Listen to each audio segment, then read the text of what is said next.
I'd be more confident if I had someone else's body, because if anyone dissed it, I can go, no, it's bad, innit? But it's What not are you mine. talking about? Well, it's like, say... As opposed to someone else's head? yeah.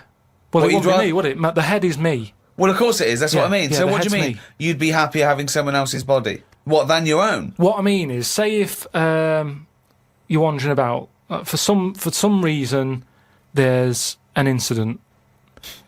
You have to take your top off and that, and everyone's looking at you, right? And you're a bit sort of, you haven't got the muscles and that, you haven't got the six-pack. Right. Which isn't that nice anyway. I don't know why that's become a nice thing, really, seeing the insides of you. You might as well... I mean, I know I came up with the see-through skin idea, but it's a bit weird, isn't it? You can see stuff. No, it's the muscle in front of the... No, it's not. It is. Sometimes you can It's see, not the- like, it's not the tubes. outline of your No, you organs. can't see tubes. You can see tubes and veins and stuff. Well, you can see veins. Yeah, well, I don't want to see that. That's why we've got skin over it. Is Well, what stop I mean. looking at naked men, then. Why- No, you but keep- sometimes you can't help it because it's been hot, and like you say, there's people walking about with vests on and that. So anyway, what I'm saying is, say if some incident happened, I'm walking about with my top off. Right. Girls are laughing at me, right? Why? Dunno, they might. Yeah, go on. So they wouldn't look at your body, they'd all look at your head. So what I mean is, Yeah. rewind that, right, and imagine all that happens again, but I've got someone else's body. Right. Whose body? Just some fella who's died, and my body was injured, and they said, we've got a new body in. You can Right. have it. We'll Yeah. stick your head on it. Yes. Yeah. Now, say if... They're laughing at you. they are laughing at the body, They're laughing yeah. at the body. Yeah. But at least I'd be able to sort of go, I know it's a mess, but it's not mine. At least I don't have to claim ownership.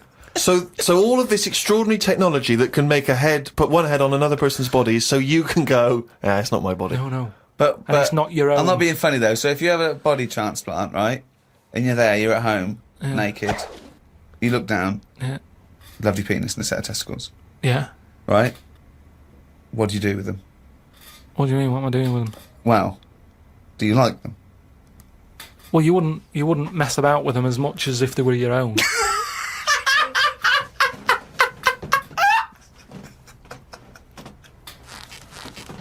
But if you did mess about with them, would you feel guilty that you were messing about with another man's testicles and penis? And it's the full body. Yeah. No, because they're not my hands either.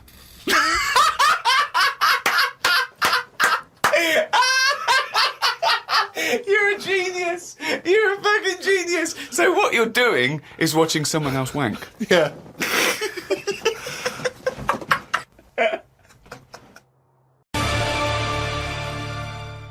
TV. I just think there was a kid who grew up in our avenue, right, on the estate, who, when it was born, right, we kind of thought it's got no chance, this kid, because its man was a bit of a rumman. You know, A woman? Where's that? No, just like, she like going out and having a fag and like having a drink, and she's never at home. It's the one who had the horse in the house. Sure. Right, which I don't want to go over. Sure, it's old news. It's out there, isn't it, if you want to find out about the horse in the house. But she had a kid, and everyone was pretty surprised when they saw it, because it was a good-looking kid. Right? She was surprised, because, like, the man wasn't that good-looking, the dad was a bit rough. But it came out, and she was showing it around the avenue, going, look at this I've had. And she was chuffed with it, because it's probably like one of the newest things she's ever had, because everything else was always sort of Second hand. down and what have you. But suddenly she's got this brand new little baby, right? Anyway, as it grew up, right, those looks went. Right. And I'm not talking getting old, I'm talking by the age of about 3. It looked rough already, right? And all that just happened because that's the life it was in, right? Yeah. So like it had like a patchy head. Its hair. It what? It had a patchy head. A patchy head. It's just sort of. It wasn't a North stressful. American Indian. What do you mean? A patchy head? Just his hair was patchy. He used to chase sort of cars and stuff. It's God, sorry. What do you mean? That's what he did for his. Sorry, did she let it get raised by wolves? No. but all I'm saying is that at the end of the day, what is it that makes a person? Do you know what I mean? Now, I don't know what state he's in now, but maybe he learned all his mistakes by the age of 4. Well, the only time I wanted a wig was when I did jury duty once, right? And it was annoying that I was sat on the jury right in front of, like, these criminals, right? Everybody else has got disguises. The judges have them wigs on, right? That's not disguises! It is a disguise. That's a disguise. That's why judges wear them, right? So No! Well, then what if they print their name in the paper and have a picture? What do you mean it's a disguise? it's a disguise, isn't it? No! If it was a disguise, they'd go in with one of those glasses with a nose and the beard attached if it was a disguise. All judges would look like Groucho Marx if it was a disguise. Well, I'm just saying that's what annoyed me when I was sat there on the front row, right? I couldn't have been any closer to the criminals, right? I was sat there and I thought, why didn't I just pop a little wig on or a pair of glasses? I would have loved to have seen you in the front row at Crown Court. No, I'd because love to see it because in this country you're not allowed to show pictures of jurors. You can't take photos in a courtroom, so there's always these sketch artists that draw drawings, and it's on the news. The idea that we'd have seen 11 people and a sort of Krusty the Clown figure would have been amazing. Yeah, I would love to see the artist do an interview, because it would be like complicated people. Oh, hey, he looks characterful, and then just a little round Charlie head. Brown. Charlie Brown sitting on the end. Okay, Carl, you're in charge of the world now. You are this. You're all powerful. You're like a god. Okay, you can do anything. You call all the scientists, and they go, "What do you want of us?" Oh, orange-headed one. What the fuck do you want of us? Right? What do you want them to do? Go. What do you say?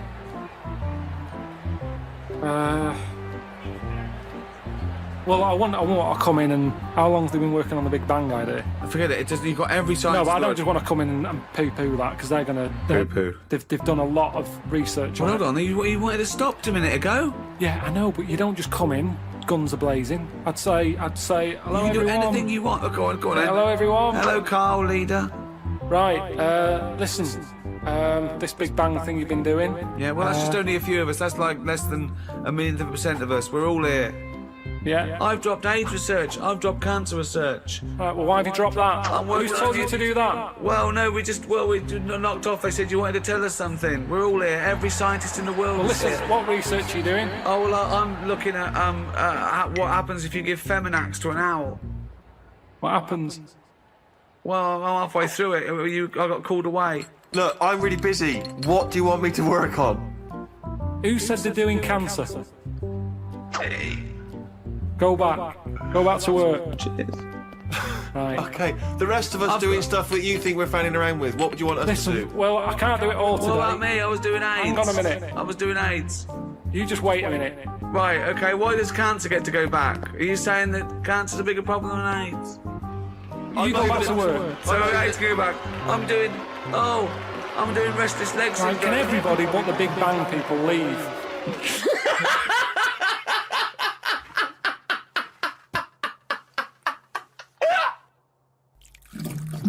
These words of wisdom will be inscribed on a wall of a museum one day. Proceed. I think trousers are going to be stopped being made. Just because you see kids now, they've got pants around their ankles. They're going further and further down. So I think that's evolution, just getting rid of the trouser. Right. It's just dropping naturally. That's the evolution of the trouser because it's dropping incrementally Well, you see now, you down can the see arse. kids' underpants, so they're just dropping. Yeah. I think they'll get to a point when they just don't bother wearing them anymore. Right. Prediction 1! Okay, That's an amazing one! They'll stop making trousers in the future. Good, Okay. We're going to get weaker. That's already happened. Mm-hmm. They used to say, an apple a day keeps the doctor away. Now they're saying eat 5 fruits. Right. So we've definitely that's evidence. You can't argue with that. I'd probably put that first because the guy's right. What's number 2? So swap that round. Okay, that's number 1. Give him the pants second. Yep. I'm gonna die. Okay, They number used 3. to say, an apple a day keeps the doctor away. They used to say, pull your trousers up. Now they say, put them down, you can. I've never had such fucking dribble in my life. Number 3. Right, number 3. Oh, the scholars are now waiting with bated breath when they find this old scroll, and they go, ooh, what can number 3 be? I reckon we'll blend all our food. Oh, God! No, because I honestly thought then he was going to make a point about race. When he said, I never thought it would be, we'll blend all our food. like they do for babies, you mean? I just think when you think about all the stuff we eat now, cavemen chewing on big lumps of meat. Yeah. We had wisdom teeth. Yep. Now they say they'll take them out, you're not using them. Yep. Why are you not using them? Because your food's soft. Yep. Sorbet. Yep. Soups. Yeah.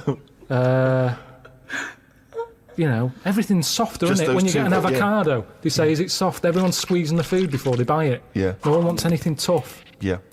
So I think chewing is a sort of It's a thing of the thing of the past. We haven't got the time to chew.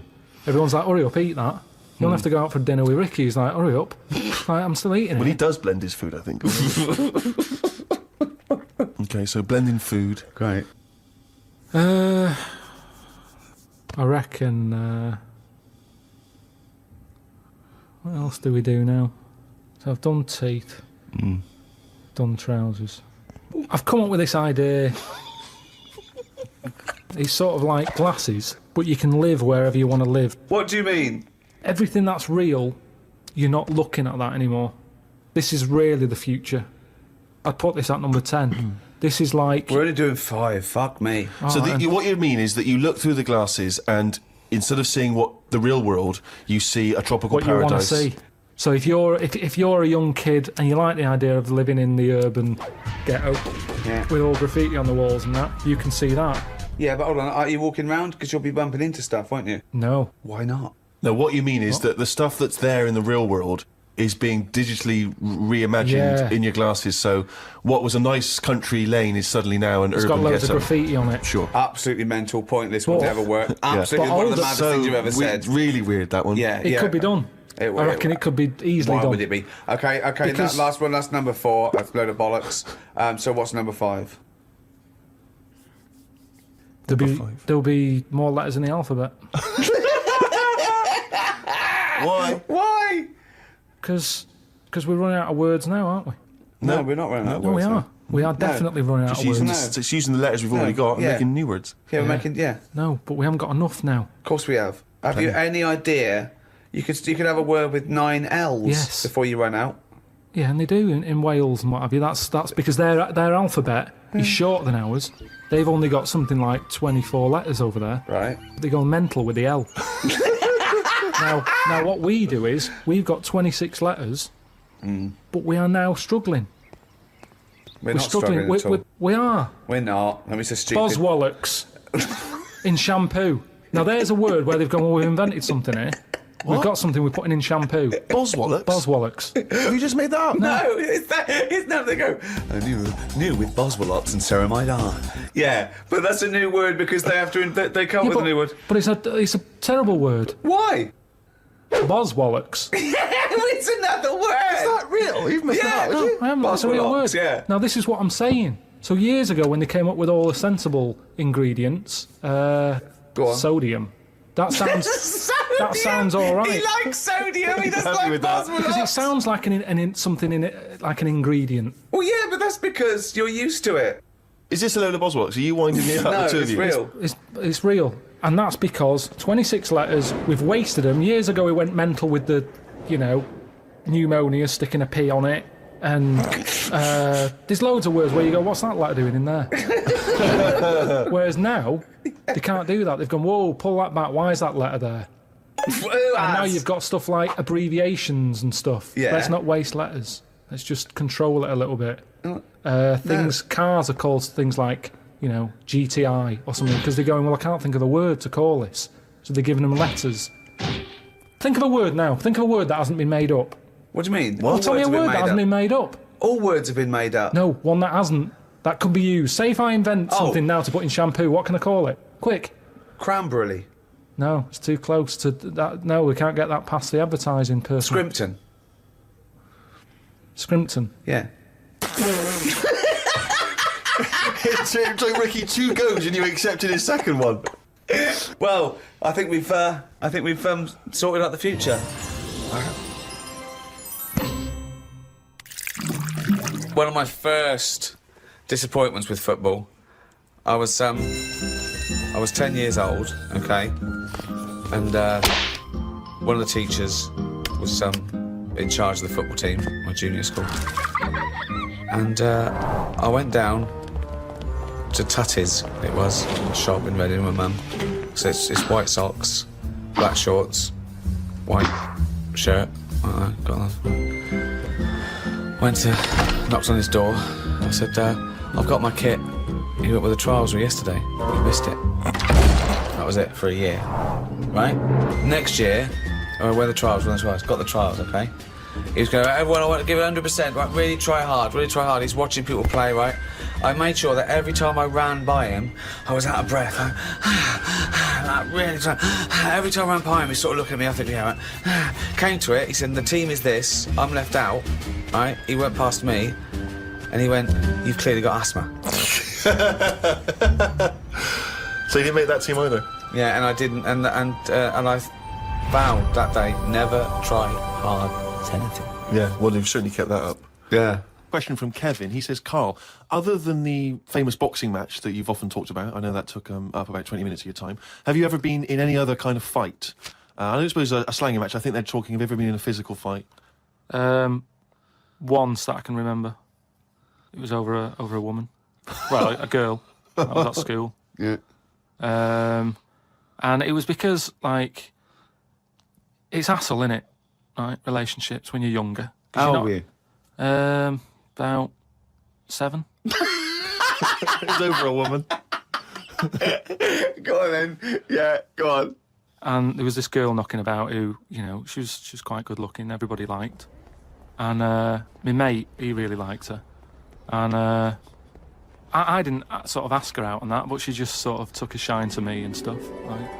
And didn't really go out with her properly. It's at that age where going out with someone is just like sort of going, all right, in the morning, do you know what I mean? You just sort of nod your head.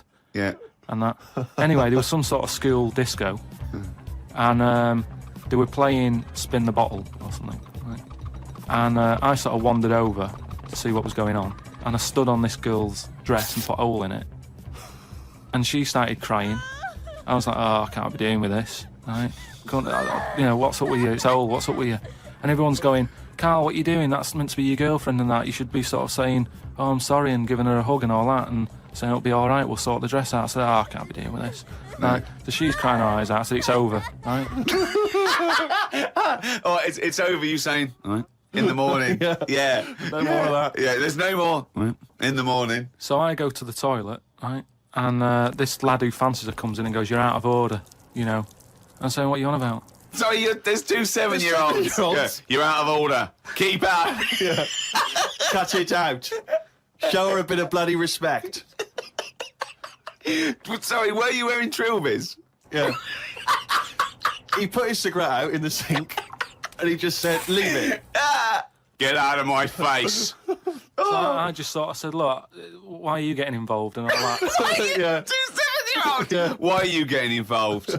And it was obviously like, because, you know, he fancied her and that. We had a bit of a fight in there. Yeah. I accidentally, you know, sort of chipped his tooth on a sink. Oh, is it like a proper... Sorry, this is like someone from Lock, Stock and 2 Smoking Barrels. Yeah. What are you talking about? 2 7-year-olds in a toilet. So you put a hole in her dress. I don't know how that happened. What were you wearing? Football boots? How did you make a hole in her dress? I don't know. It was like that sort of material. You were like, wearing winkle pickers. like crepe. You know what I mean? It was like a crepe dress or something. Yeah. Right. And that got a hole in it. So you're having and when you say you're having a fight, I mean, are you wrestling with it? You got arm locks and a little head bit locks? of wrestling and shoving about and that. And it was an accident. I didn't sort of go, right, I'm going to break your teeth or anything. It's just that I happened to push his head down and his tooth hit the sink. Right. And it chipped and what have you. After that, like, I sort of left there and stuff. And we had to go into assembly. And there was a copper in there doing some presentation saying, listen, kids, you know, don't get into trouble because we're out there and we'll get you. right? So sort of try to teach the kids young not to get into any trouble and stuff. So I'm sat in the assembly room thinking, oh, God, there's a copper here talking. And my mate's going to come in a minute, like, with a chipped tooth and everything. And Questions are going to get asked. That's what kind of happened. I mean, the coppers didn't get involved. Yeah. Did you turn your back on violence after that then? Yeah. He said, you'll never take me alive, copper. So yeah, that was the sort of last fight. Brilliant. A friend of mine got a gift, or rather gave it as a gift. I don't know if you've been familiar with these. It's a charity organisation, and you go on their website or you phone them up, and you can give someone else the gift of, say, a goat. And it's a sort of goodwill thing, you know what I mean? So you buy an African family a goat that will help them for years. And it's like you're saying, well, I would have bought you a present. Yeah, but I've used that money wisely. Yeah, so it's almost like they've given exactly the present. They've given the goat. Yeah, it's a beautiful idea. But as soon as he told me about it, I thought to myself straight away, knowing Karl's views on charity and giving, I wondered what his views would be. Well, are they happy with the present over there? Like the people who are getting it?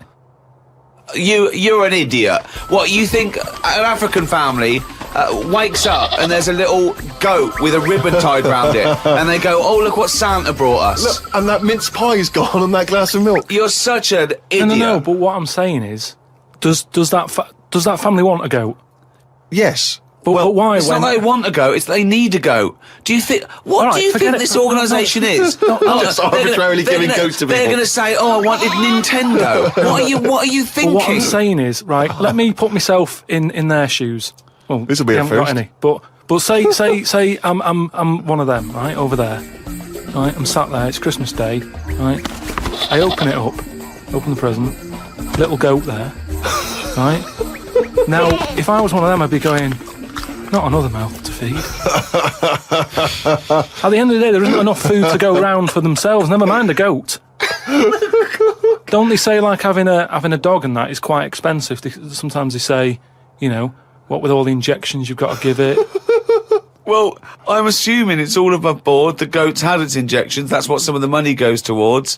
It's just a way of redirecting cash. But the thing is, why do they want that goat? What's the main reason? What does a goat give you? Milk. Right. Now, wouldn't it be easy to just send them a bottle of milk? Without all the hassle and the headaches that come with it. That's all I'm saying. And the other thing is, think about the goat. That was happy over here. Suddenly, it's on barren land. No grass. I'm gonna burst! What do you mean? You didn't send a goat from here. I'm saying, who's happy at the end of this, right? You've got a fella who hasn't got a present over here because the mate bought him a goat, right? So yeah, let's do this properly. So there's a tick. He's not happy, right? Then you've got the person who's opened it, who, like you said, wanted something else, right? It's a goat. They go, who's going to look after this, right? So tick, they're not happy. And then you've got the goat going, what am I doing here?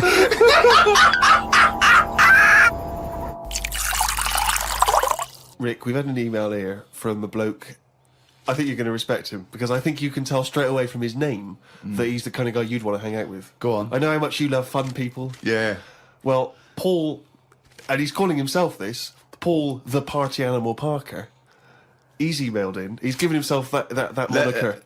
Right, I assume they're in sort of like quote marks, They're are they? in speech marks, yeah. Paul Brilliant. the Party Animal Parker. And he's calling himself that. Yeah. That I can't wait. So when you picture him, what are you thinking? Millhouse. Right, okay. I think he looks like Millhouse from The Simpsons. Yeah. He's He's working in sort of an IT department, maybe? Yeah, for a large possibly. organisation? Oh, I think he might still be at school.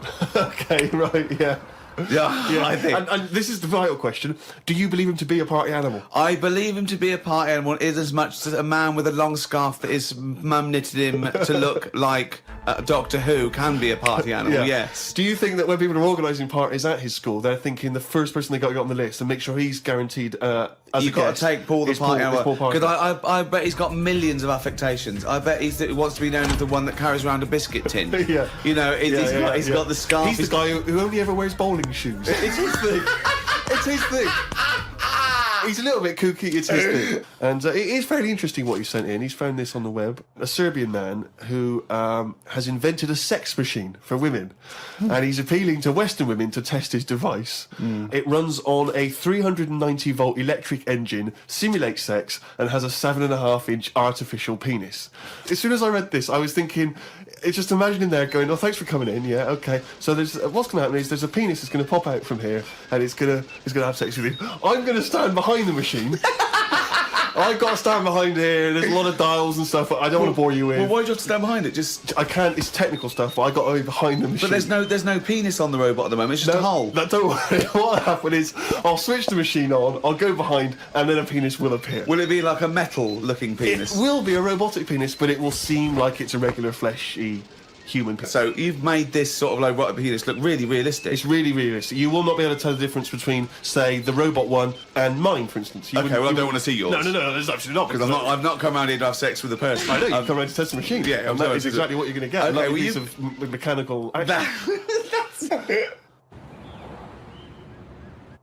Talking of eating knobs, Carol Thatcher, you know, a daughter of one of our leaders. Sure. Well, you saw her in I'm a Celebrity, Get Me Out of Here. She popped a couple of bollocks in the mouth, chewed them up, swallowed them. Oh.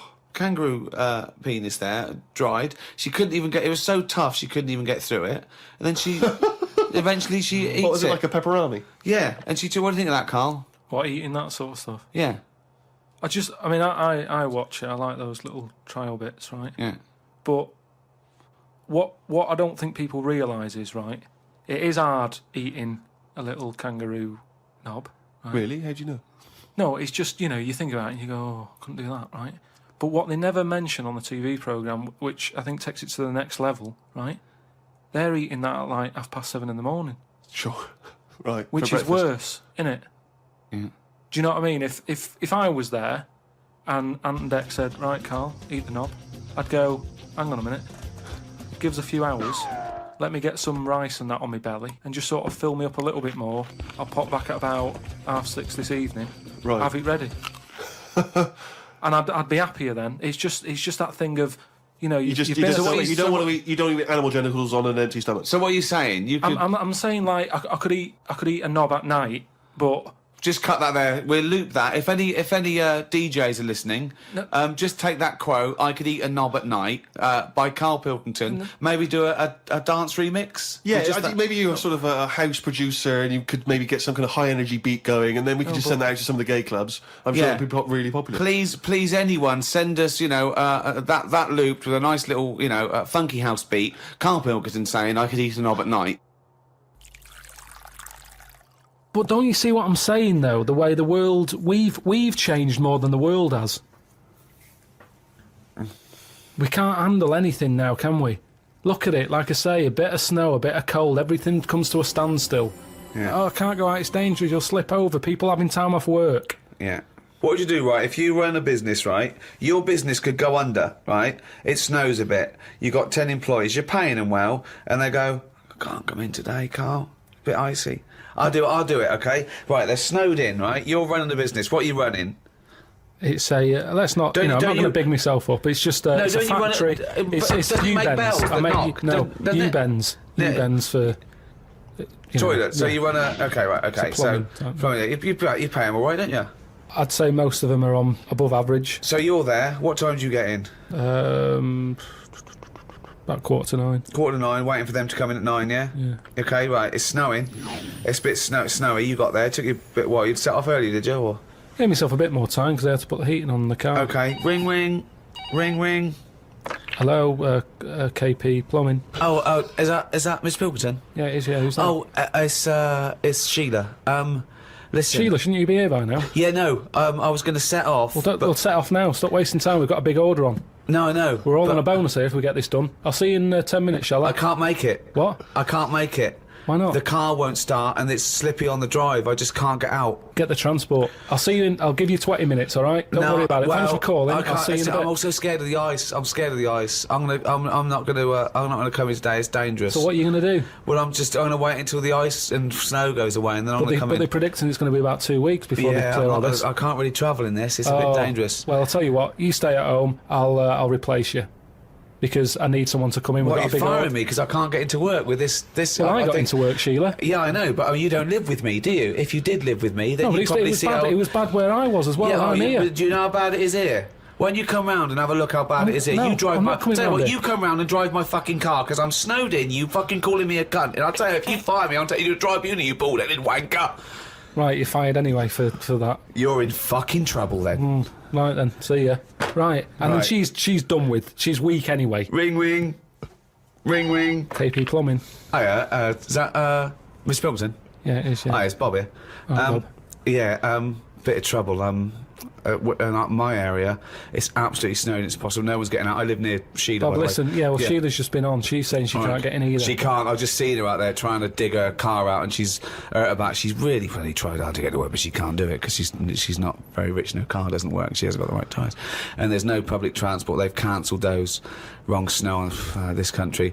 I'm not going to make it in today, son. So I'll see you tomorrow, right, boy? Well, no, you're saying you'll see me tomorrow. Yeah. But you'll probably call up tomorrow with the same thing. Well, only if it's snowing still. Now It listen. might not. Well, I can't run a business like this, Bob. Yeah, it's not my fault, is it? Really? So go round to Sheila's and like slag me off if you want. But I'll tell you I'm not what, slagging you're you not off, coming just- back here. Oh. Fuck off. One chance. Give them one chance. Well, you didn't even give him one chance. No, because they've done it before.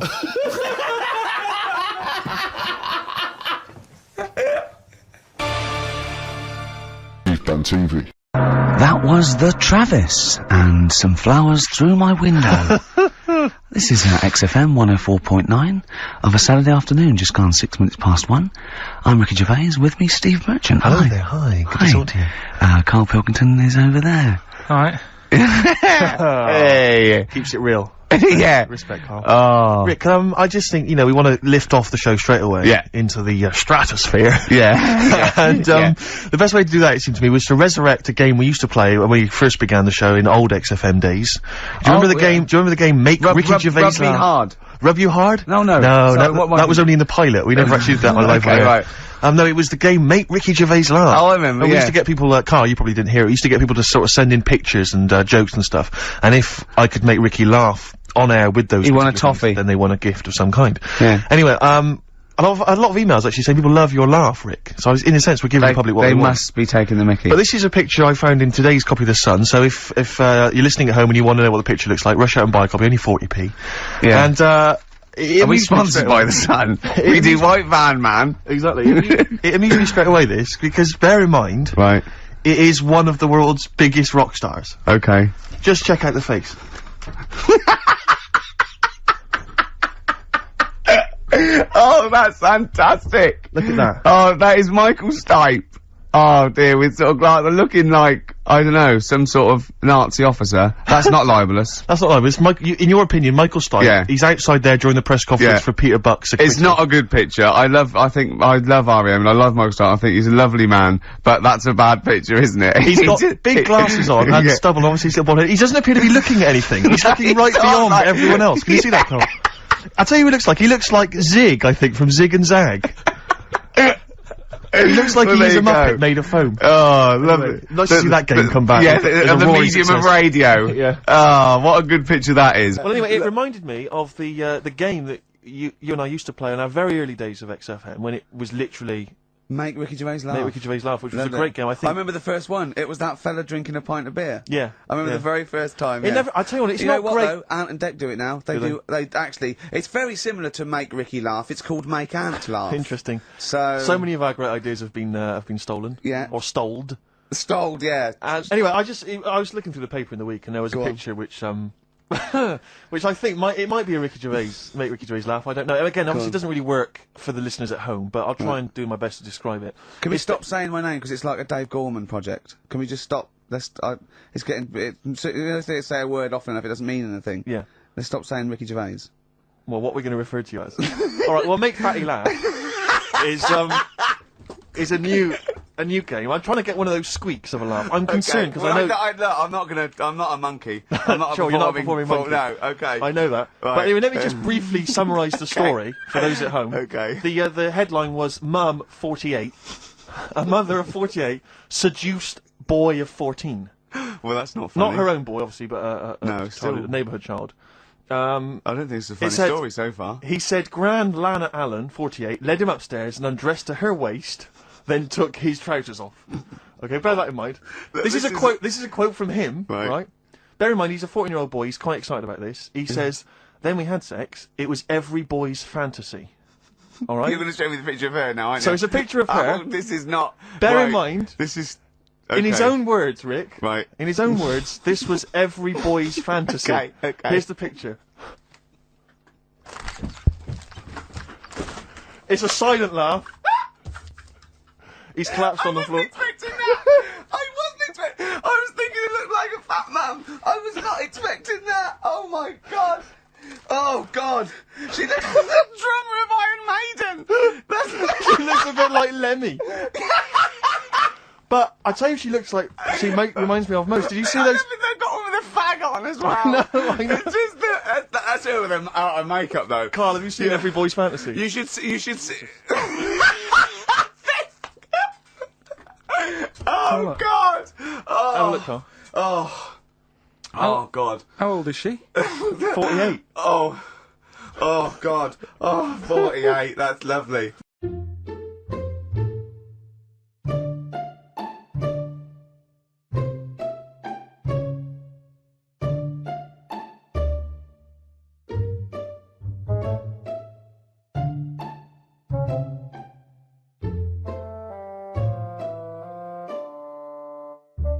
Now, this guy is very interesting. Kenny, in South Africa. Yeah. You talk about him now, he's this kind of extraordinarily rich man, isn't he? He surrounds himself with beauties. And you talk about, so Kenny asked me to get in the pool with him, you say, and all the women, so surround himself with all these women, that's just one of them there. Yeah. But I didn't like the idea of that. There wasn't really enough room to have a proper swim, as there was a woman in every space. If I had to try and do the breaststroke in the pool, that's exactly what I would have got. I don't know, for me it was, I couldn't be doing with that, having all these people around all the time. Yeah. You're quite well off now, aren't you? You've got your nice big house and everything. I'm all has that right. made you happier than you were when Yeah, you were it was the thing that I always wanted. That was the main thing, a house. I'm not bothered about, I've told you, clothes aren't anything. I don't wear jewellery because it irritates me. Holidays, the last thing I want to do when I'm not working is get on a plane because I've been flying about. So really, it's always just been the house has been the main thing that I've always wanted, my space. And I'm happy with it, and I like doing work in it, and I'm happy to have people round, but I'm happy to get them out as well. I'm really house proud. Yeah. If you come round, if I ever said come round, I say, "Oh, can you take your shoes off?" Yeah, are you one of those? Yeah. Yeah. Straight away. Shoes off. No matter who it is. Really? Yeah, the gas man, he hates it. I bet. He's like, "Oh, do you know how many houses I go to?" And it's like, well, if that's the case, you should have those coverers. Yeah. I'm not inviting What's you so in. special about your flooring that the shoes will... Because it's clean, isn't it? I've cleaned it. I've got a steaming mop. I've got one of those Vax mops. I keep it clean, like I say. I'm house proud. And the point is, I didn't ask for the gas meter to be in the house. I didn't ask for him to come round. I'm always sending my own readings. They're always sending an email saying to give us a reading. So why is he coming round anyway? So if you're going to come round and hassle me when I didn't ask you to come round, they don't make an appointment. They just come round and go, "I'm here to read your meter." Well, bring some shoe coverers.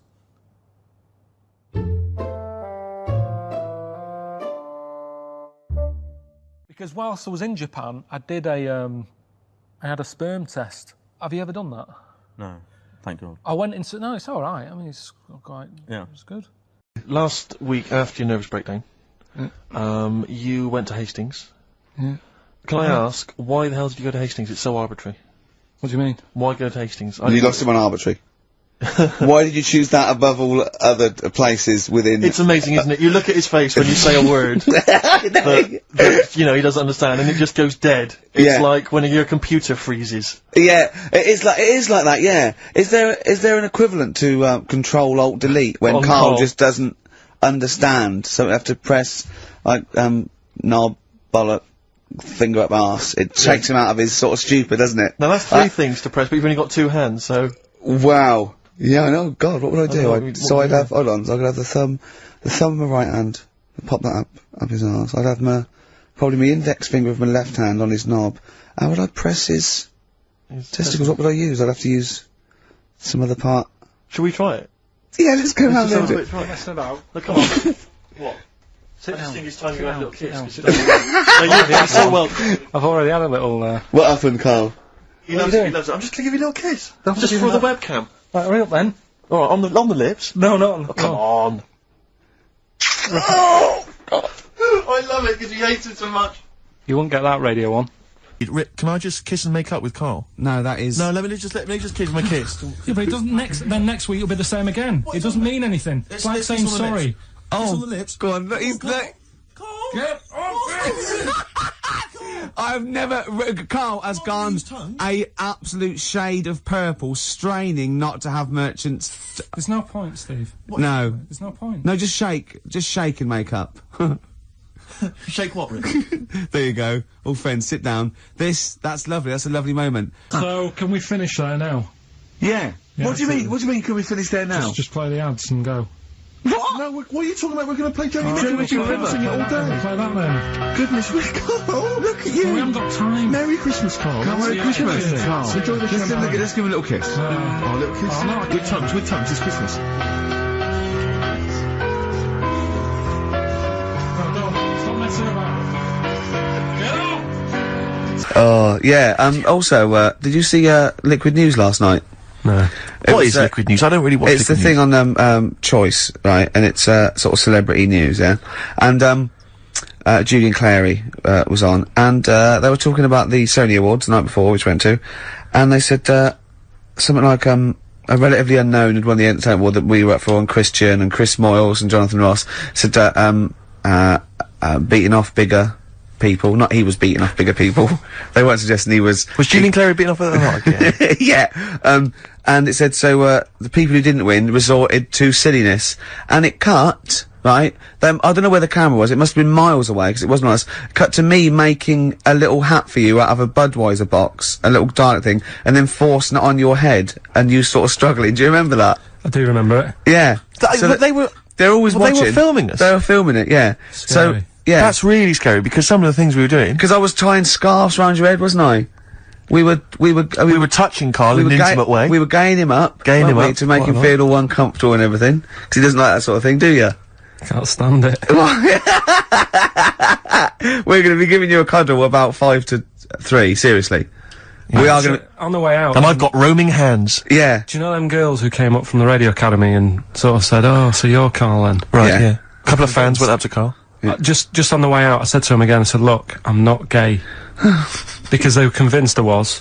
That's because if you remember a couple of weeks ago, we teased Carl that he had to go as Steve's partner, to the BAFTAs, and they really meant partners. You know, after the show, when he was walking home, he was going to go buy his suit, I actually said, they will ask you. He went, well, what if they say, and as we walk in, Steve Merchant and his boyfriend Carl, I went, well, they won't say that as you walk in, they might overdub it on the television, so he's going, well, what about my mates in Manchester? And he said, I'm not going. The risk of someone in Manchester thinking that he might was be going out with you, mind you, it was probably Alright, going, calm wow, down, if he was Rick, gonna, I see where you're going with that. if you were gonna be gay, you wouldn't choose Steve, would you? No. Who would you choose if you were gay? If you could go out with any bloke, who would Who it would be? it be? That's a good one. Yeah. That's a good one. He's thought about it before. Go on. No, No, of course not. No, who would it be? Who, if, you know, if you were gay, what bloke would you go out with? God, probably Jonathan Ross is alright. You gay? Oh, you fancy Jonathan Ross, you Bender? Oh, Bender! Rossi! Bender! Oh, you've got his number, haven't you? We should get contact. Love you, Jonathan, you! You know, you just mentioned there about sort of no knickers and that. Is this gonna be your Auntie Nora? No. Right. It's just, you know, like the last flat that I lived in, I always had a good view across the road and I could see, it was the hairy, There was the hairy well, Chinese not hairy kid. Chinese kid, he was just a Chinese kid, actually. Yeah. Running Because about. that's rare, isn't it? Hairy Chinese kids, very rare, isn't it? yeah. There's only one official sighting, isn't there? In one of those shit little magazines that you buy. Yeah, he was running around in his underpants. Did and you, he- sorry, you just swore ironically. I mean, I imagine if there's any newspapers listening, you did that. Because you're sort of jokey and... Yeah, go on, yeah. let's not swear. And there Go was on. the old woman who didn't move, she was just sat there reading the book all the Who time. we wasn't think possibly died and no Well, one came round for weeks, yeah. might be. But, and now I've moved, right? And it was quiet for a bit. I always look at what view I'm getting, right? Looks across and it was just sort of empty, sort of flats ready for people to move in and that, right? Anyway, people are in there now, right? And they've put all the furniture in, but I haven't put any curtains up. Oh. Right. So anyway, I'm sort of washing up, just having a look out the window. Yeah. Right. Girl sort of wandering about, knickers on. Right. With no knickers on. You mean No naked? knickers. Well, she had a bra on. Right, okay. But, She's no probably knickers. looking for a knicker. So, I thought, oh. And I don't know how long I was looking. No. Right. But anyway, she looks across. Oh, God. I think she spotted me. Yeah. I think, oh, God. I felt really bad. Yeah. I said to Suzanne... Sorry, is this some sort of Peeping Tom confession while the Telegraph are listening? I've no idea. Well, it's not, that's the thing though. Peepington. If I was peeping, she was peeping as well, because she was looking over. Works both ways, doesn't it? Yeah, but yeah, all she could see of you was your bald head. Yeah. No, but And your this hands is it. moving as you were washing up.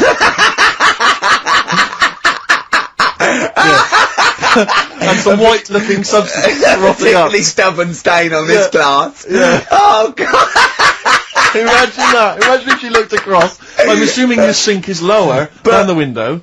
But didn't she just cover up or something? Or she looked back and go, oh, you looking at me, honey? Well, the thing I did, What? I thought, just sort of drop me boxer shorts. Because I What? thought... Well, Suzanne said, what are you doing? What are you talking about? What are you talking about? No, just so they can see me cheeks of me. What are you talking about? No, because I thought, if she thinks I'm walking about in the nude as well, then we've both got something out of it. Carl! This sounds like a bad excuse in court. I know. This is Or the plot of a film on Channel 5. I mean, this is like the doctor who got done right for exposing himself to a patient and then painted that little thing that you look down their throat at pink. Yeah. And go, this is what they saw. yeah.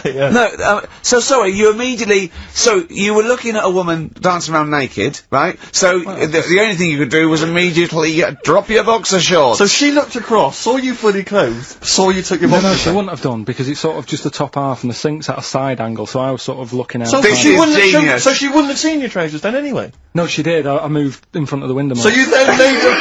You actually climbed in front of the window. Oh, this is amazing! So you climbed in front of the window to show off No, your it wasn't your naked obvious. lower half. Suzanne said, what are you doing? And I I said, bet she did.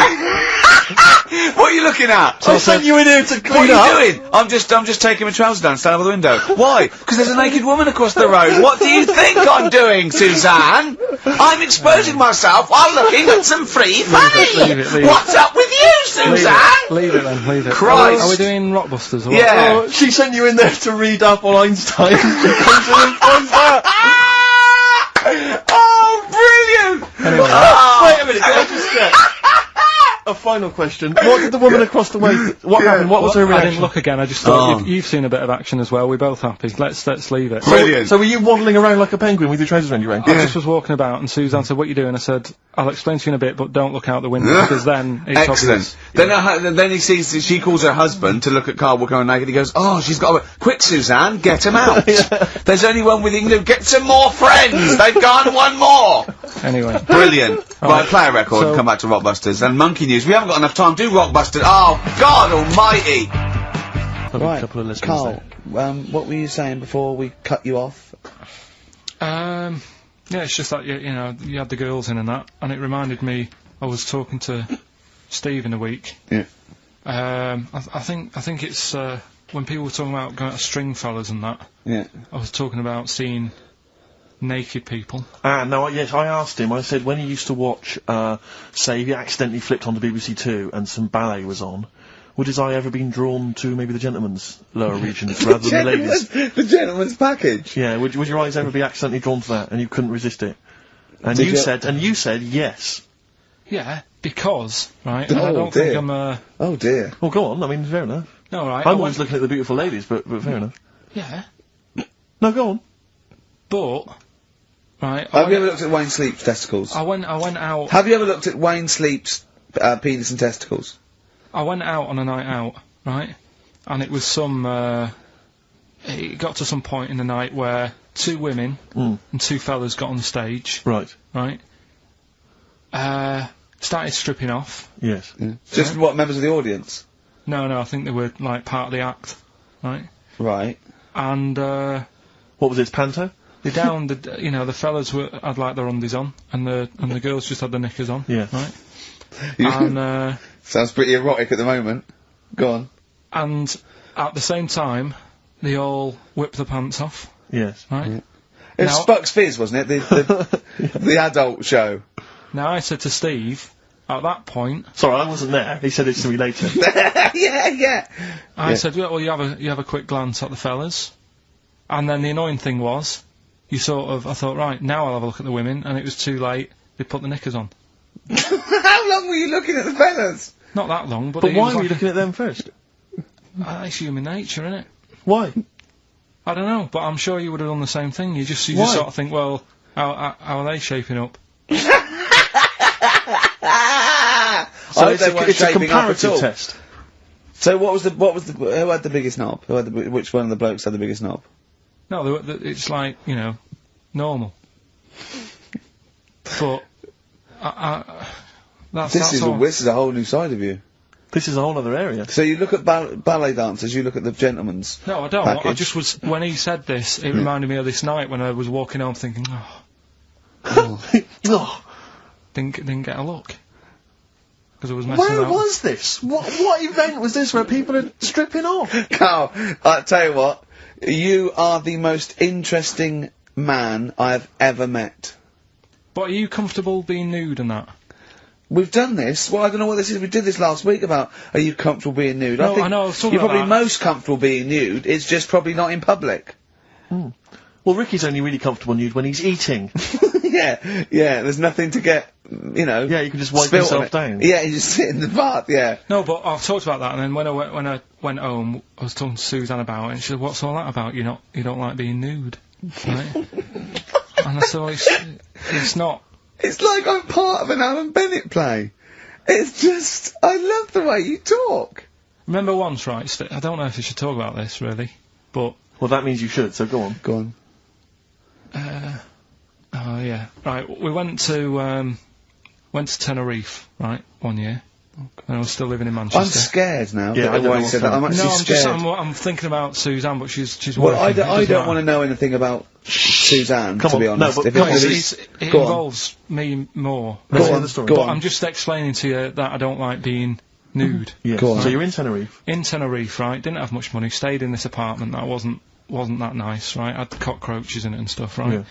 Didn't have much money to go out at night.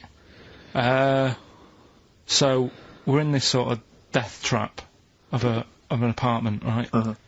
Anyway, so when I was younger, right, had a bit more energy.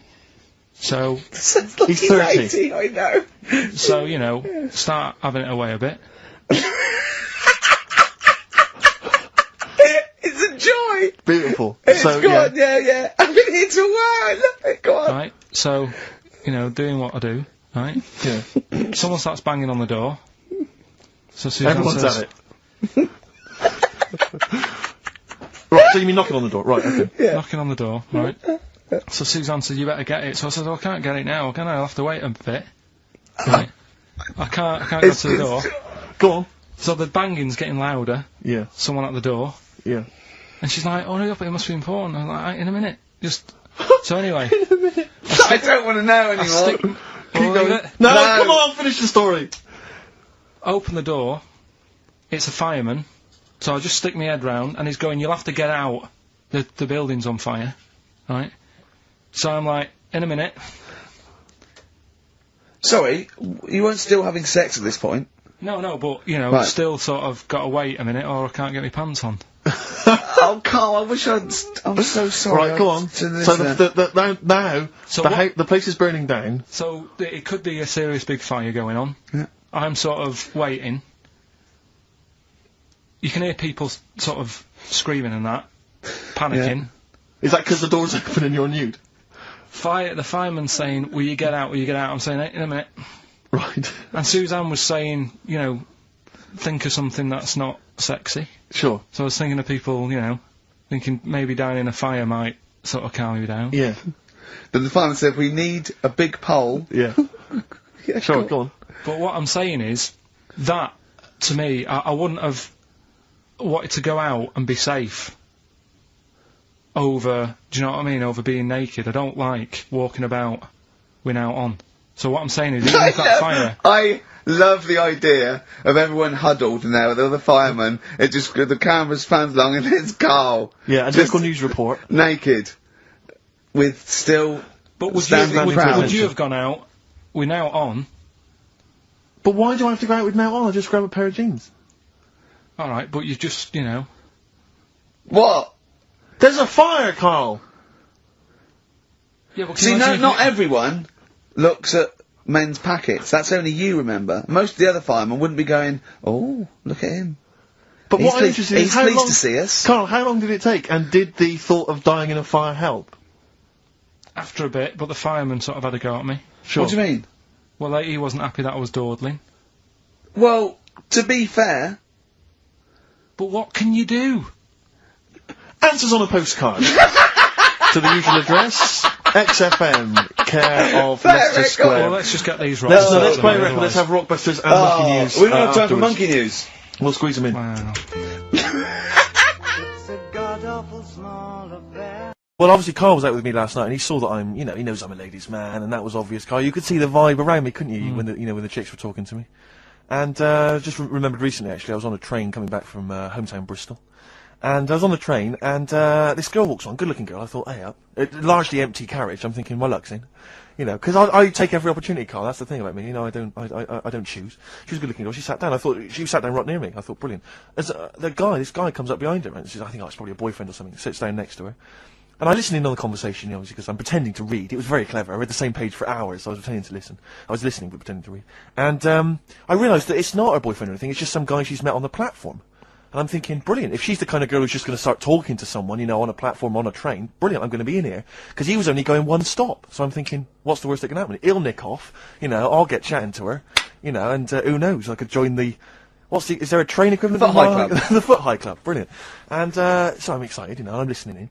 And, they're talking, it turns out that they're both kind of, graduates, they've just finished university, or they're coming to their finals or something. And they're chatting away, you know, and he's making a couple of witticisms, you know. And she's kind of tittering at his jokes. I'm thinking, well, I'll tell you this, if she's laughing at this kind of material, I am gonna blow her away, you know, with my kind of anecdotes and wry observations, you know. Yeah. It was weak stuff, I gotta be honest. Really? He was coming out with nothing. He was running on empty, as far as I'm concerned. Yeah. And she was loving it. So I'm thinking, brilliant, I'm gonna be right in here.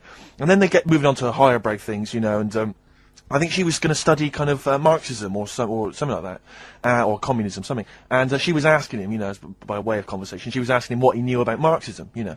And he was fumbling for his vague knowledge of it that he had in his life. And I'm just sat there thinking, yeah, come on, love, in any given capitalist environment, the proletariat will revolt against their oppression by the bourgeoisie, and after a brief period of socialist rule, emerges a classist society governed by community cooperation. Well, if that sort of talk wouldn't get a woman hot, I don't come know. on, I don't Rick. know what you'd use. If Marx and Engels is not going to get a woman sweaty down below, then nothing is. Then my name is. You're just biding your time. Exactly. I'm just going to go in for the kill any minute.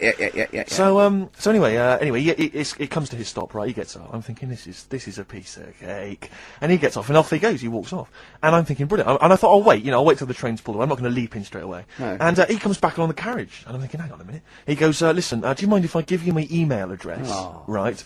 And if you want to get in touch, email me. I'm thinking, come on, you loser, get off now. Save your face, please, before it's too much. And she accepts the email address because she obviously doesn't want to hurt his feelings, whatever. I'm thinking, fair enough. She's a good woman. I'm liking her. I'm loving her. I'm thinking that's my kind of girl. So anyway, he gets off. I'm sat there, the train pulls away. I'm thinking, yeah, I'll wait a few minutes, you know, I'll just, you know, give it some time. Her phone rings. It's her friend on the phone.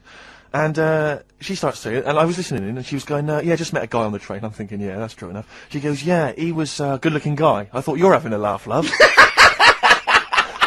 To be honest. Because I was looking at him, and she said to her friend, he looks a bit like tennis player Boris Becker. I thought, well, you should be so lucky, frankly, because I saw him, he had awful facial hair, if that's what makes him look like Boris Becker. Terrible little goatee beard, it was laughable. I thought, I don't know, and then she goes to think, and she's like, yeah, I met him, we got chatting and stuff, you know, and she was going, it's not often that you meet someone, you know, generally in life, who's, you know, kind of thoughtful and intelligent and funny. I thought to myself, I'm not even going to waste my time with you, love. Frankly, if that's what you thought of him. You just walked Yeah, away. and I'll be honest with you, I didn't even bother talking to her. No, you were I just didn't even above waste it. my time with If her. she thinks that bloke is not If only she thought great it was looking, funny, but great funny looking- and intelligent, and she got on well, and he was polite, and it was a chance meeting, and he thought, and she thought that you were like a freaky looking dork who didn't even have the nerve to If speak. that is what if that's she what was she thinks, thinking, then then she's I don't not- wanna know it. I couldn't. You walked away, and good luck to you. And I have my dignity intact. Yes, and she's nothing. Came up with a good idea. We'll be the judge of that. I'll do it now. It's not a good idea. Okay. Okay. I'm sticking my neck out here. But I think this isn't going to be a good idea. Okay. Thoughts? Well, I'm going to agree with you. I'm going to second that motion. Okay, let's see. Let's see if we're both right. See-through skin. High five, Rick. But that isn't what I'm saying. What I'm saying is, have you seen them weird things that just look like... They sort of look like a leaf? Yeah, there are insects that have evolved to look like a leaf. So a bird thinks, oh, there's no tea there. No, That's but not a juicy insect. It's a leaf. I don't eat leaves. Yeah, but at Forget some it. point, something has had it away with a leaf. No. What? At no point has something had it away with a leaf. No, to make it look that much like a No. leaf. At no point did a beetle shag a leaf. There's nothing on a genetic level or molecular level, anything to do with it having anything to do with a stick or a leaf. It's superficial. It's the way it looks. Do you know what he said to me the other day? This is unbelievable. This is one of the most stupid, incredible things I've ever heard. He was talking, and he suddenly stopped, and he was thinking about it, and he went, oh, I went, what? He went, you'd never see a black ghost. Extraordinary. True, though, isn't it? I've never seen a ghost, full stop. There are no ghosts. There aren't ghosts. No, what I mean, when you just see them in, like, magazines and that. Play a record! Right, I don't know the sort of full ins and outs of it. Go on, you surprised me. But what he asked for, something happened to his tackle, right? Mm-hmm. It's penis. Yeah, right. So he was at the doctor's, and they were like, oh, what can you do for me? It's a bit embarrassing, I've got nothing down there, right? So they were like looking at it, going, yeah. Doctor, I don't know if he started like rubbing his chin with his finger or something. Looked down, he's thinking, got an idea. You know, you've got a lot of fingers. How many of them do you use? The patient's like, yeah, I see what you're thinking. They cut off one of his fingers, sewn that on to where his tackle is. He's happy. Well, that's different though, isn't it? Well, That's where they've really taken different. tissue. No, but I assume they fashioned it into more of a knob than a finger. No, I still think it's there with like a little knuckle and you know, fingernail and that on Well, I assure you it isn't. They've probably used the finger as a basis to then build up some sort of knob-based No, 'cause organ. if you were doing that, use a sausage. I mean, why lose a finger for... Well, I'll tell you why. Because your finger has your tissue, your blood type, and therefore would graft near your testicles. A sausage is a thing that's made by a butcher out of offal, okay, that really can't be grafted onto any part of the human body. That's why they very rarely use any meat products in surgery. I know, yeah. Well, I mean, why not use a sausage? You're a mental case. I've been trying to take in too much information though, that's the problem recently. Well, I said to you last week, I've been like reading more books and what have you, and trying to take in too much, but the problem is, like even watching telly and that now, Suzanne said to me, you know, stop doing that, stop watching telly late at night and going to bed, because it's making your brain too active. And I'm sort of... Heaven forbid. And you know, I'm trying to get to sleep and I can't, and then when I wake up, she had a go at me the other day, right? Because it was the night after watching The Fat Baby, right? Woke up in the morning, and she had a go at me because as soon as I woke up, I said something like, "How can you freeze time?"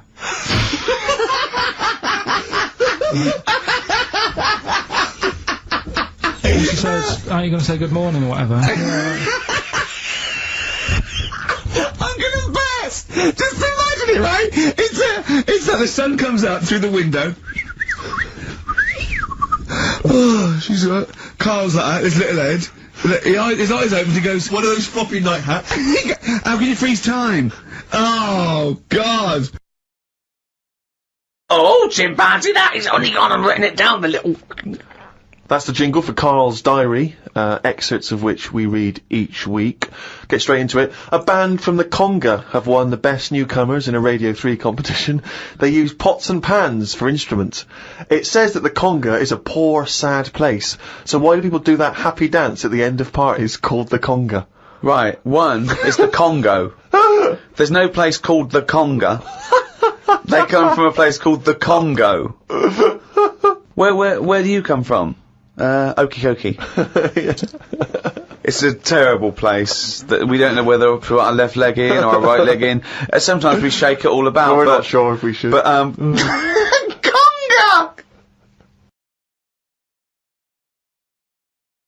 So we'll move on to this next one, right, which is brilliant. Dead short story. So, right, old woman, about 70 years old. She's normally fit and healthy and stuff, nothing wrong with her, she's having a good life. And one day, she goes for a check to the doctors, just to check herself out, 'cause she's getting on a bit. Says, take your clothes off and that. So she does, and checks her out, says, yeah, you're looking good, you're looking good. Turn round, he said, oh God. He says, you got a tumour on your buttock. Right? So she goes, oh. What, can you do anything to sort it out? So they go, yeah, we could book you in for an operation, it's best if we remove this. Books are in for an operation, operation day comes, strip her down and that, they're all stood round, the doctors, start to operate, it only turns out it's a pork chop that she sat on 5 years earlier and it had stuck to her buttock. Right, Karl. I can forward you. I'm not. Honest, Right. no, listen. Serious. Right, okay, Karl. I'm telling you now. I'm leaving. I'm never doing this show again. No, I'm serious. Honestly. You're talking. I've never had such. You are. Play a record. Play a record. I couldn't believe it. What do you mean you can't believe it? Stop the record. Stop the record. Stop the record. Right. Okay. Right. What do you mean you couldn't believe it? No, when I read it, I said I've got to tell Ricky This woman had a pork chop stuck to her ass for 5 years. You mental case. Of course she didn't.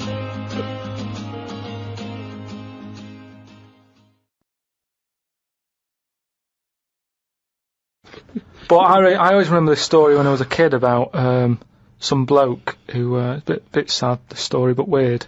He had throat cancer, right? And his doctor said, carry on with your life, right? It's not going to be that good, but just carry on, but don't eat meat. And he was like, oh, I love meat. He's like, yeah, but just don't, have your veg, plenty of vitamins and stuff, keep yourself strong, but don't be eating that. Anyway, he was fed up because he loved his meat, and his wife was feeling a bit sorry for him one day, and thought, I'm sick of him looking fed up and that, all he wants is some meat, for God's sake, give him some meat. So she goes to the butcher's, gets him a big piece of, like, steak and what have you. He can't believe it, he's like, oh, brilliant, cheers for that. Anyway,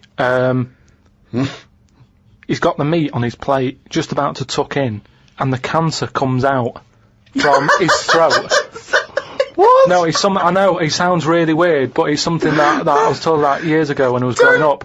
What are you talking about? It was just some bad illness, some cancer thing, and it was coming out waiting for the meat. It was sort of dying. Again, a lot of your medical knowledge is from the film Alien. So this guy with throat cancer, okay, as opposed to it being a disease of the cell. It was like a living... The alien. It was alien. So it was the animal. It was the little animal cancer. That's why what he are you wasn't allowed talking to eat about? meat. He wasn't allowed to eat meat. So it's sitting there. So it's actually sitting there and throat. Why? I'll tell you what I'd have done if I'd have had some cancer in my throat. I'd go, there you go, rid of that. What are you talking about? So what happened? He choked to death on this thing, and the wife was like, "Oh, I shouldn't have given him the meat after all." Just that's a bollock story. It's all. There's loads of weird stuff like that that happens in medical stuff. Well, the terrible thing is, if you got testicular cancer and you eat meat, your bollocks come out of your trousers, and they're all over the plate, and you have to be asked to leave the restaurant. But it doesn't sound like the great place to live, right? Could they not move? Could one of them go, do you know what, I'm sick of this. I'm moving or whatever, and go to a proper city. How far away is this, these Papa people? to the next. They're like the Smurfs. They're very like the Smurfs. But how many miles away from a place with a normal life going on? But think about this, Carl. Firstly, they don't speak the language, so they don't have any practical skills. They've got no experience of civilization. So even if they chose to go and live in one of these cities, what can they do? How can they function? They'll spend 15 years just trying to figure out how everything works. Mind you, I have had the same thought about Inuits. Right. If you live in a house made of ice and eat fish all day, and then just stay in for 6 months, move. I really do. I mean, I don't understand why they're living there. I think there's some bacteria that has better lives than that. That's got to be offensive. Why? Okay, how about this is one of the weirdest things. This is one of the weirdest things, right? Sorry! An entire race Just of people. dismiss. No, Just no, dismiss. I'm not having a go, but I'm just saying I wouldn't fancy it. Is what I mean. He said what you've got to do when you go to sleep, focus on your toe, right? Okay. He said, and just think about nothing else. I said, he's a witch. Did he say you to put a toad under the bed? no, he just said focus on the toe and see how you go on and what have you. Next time you come in, let me know. Anyway, I gave this a go, focusing on the toe. So what does this mean? You mean you sat in bed staring at your toes? No, this is it. He said, lie down, shut your eyes, and sort of look at it, sort of thing. So I was lying there, and it just wasn't working because... Oh, Carl, this isn't medicine. Because I was... You were thinking of a finger? Well, no. He found out he was thinking of someone else's toe. Next day someone called up and said, Carl, my toe's better. No, the problem was I was still using my eyes even though I had them shut.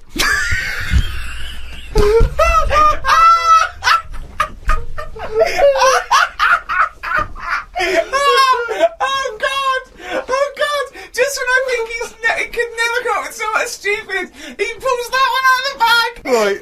So what does that mean? Oh God! Right. Tell the story about the manhole cover. Right, in the same magazine as the one with the cat and the fire and that. Don't tell me that story again, it gives me the shivers. Yeah, a cat that's got a weird expression on its face is against God. Anyway, this isn't a scary story. This was just like physics. Physics. Yeah. It was going on about the nuclear bomb and how powerful it is, and they put a manhole cover on top of one. Okay. Blew it up. Yeah. Never saw the manhole cover again.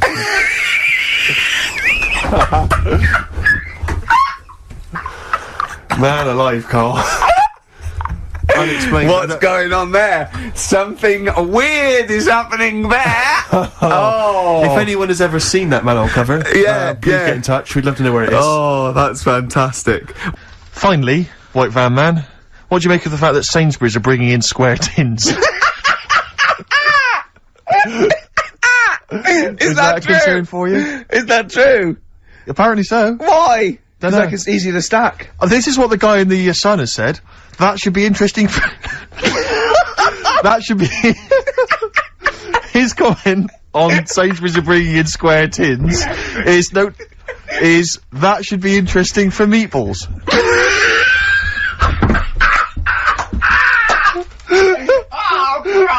Ricky's just collapsed on the floor. Let's just play a song, Carl. I don't think even you can top that. Interesting. Carl is studying. Okay, what's the next one? What's the educating Well, Ricky? I don't know. See, like I say, I was looking around and there's stuff that is interesting. Right, I was looking on the web. But there's no point. Well, it's just that I found one about. What's the point? About a lad who 8 years old, but he's still breastfed. Now, I don't know if you can get anything out of that. Is that what his mum said? So,